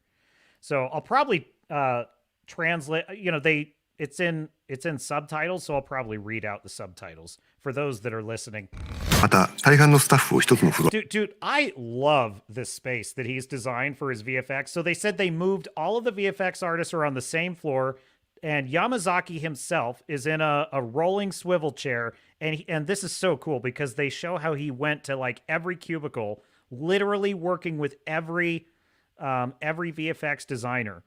Like, so I'm getting hit, so I can't continue with it. But basically, I'll just mute it for a second. But he damage and it's shaking. They didn't have that. They couldn't afford it. So instead, what they did is they used cameras on cranes to basically like shake the camera. And then, of course, they combine that with the actors just,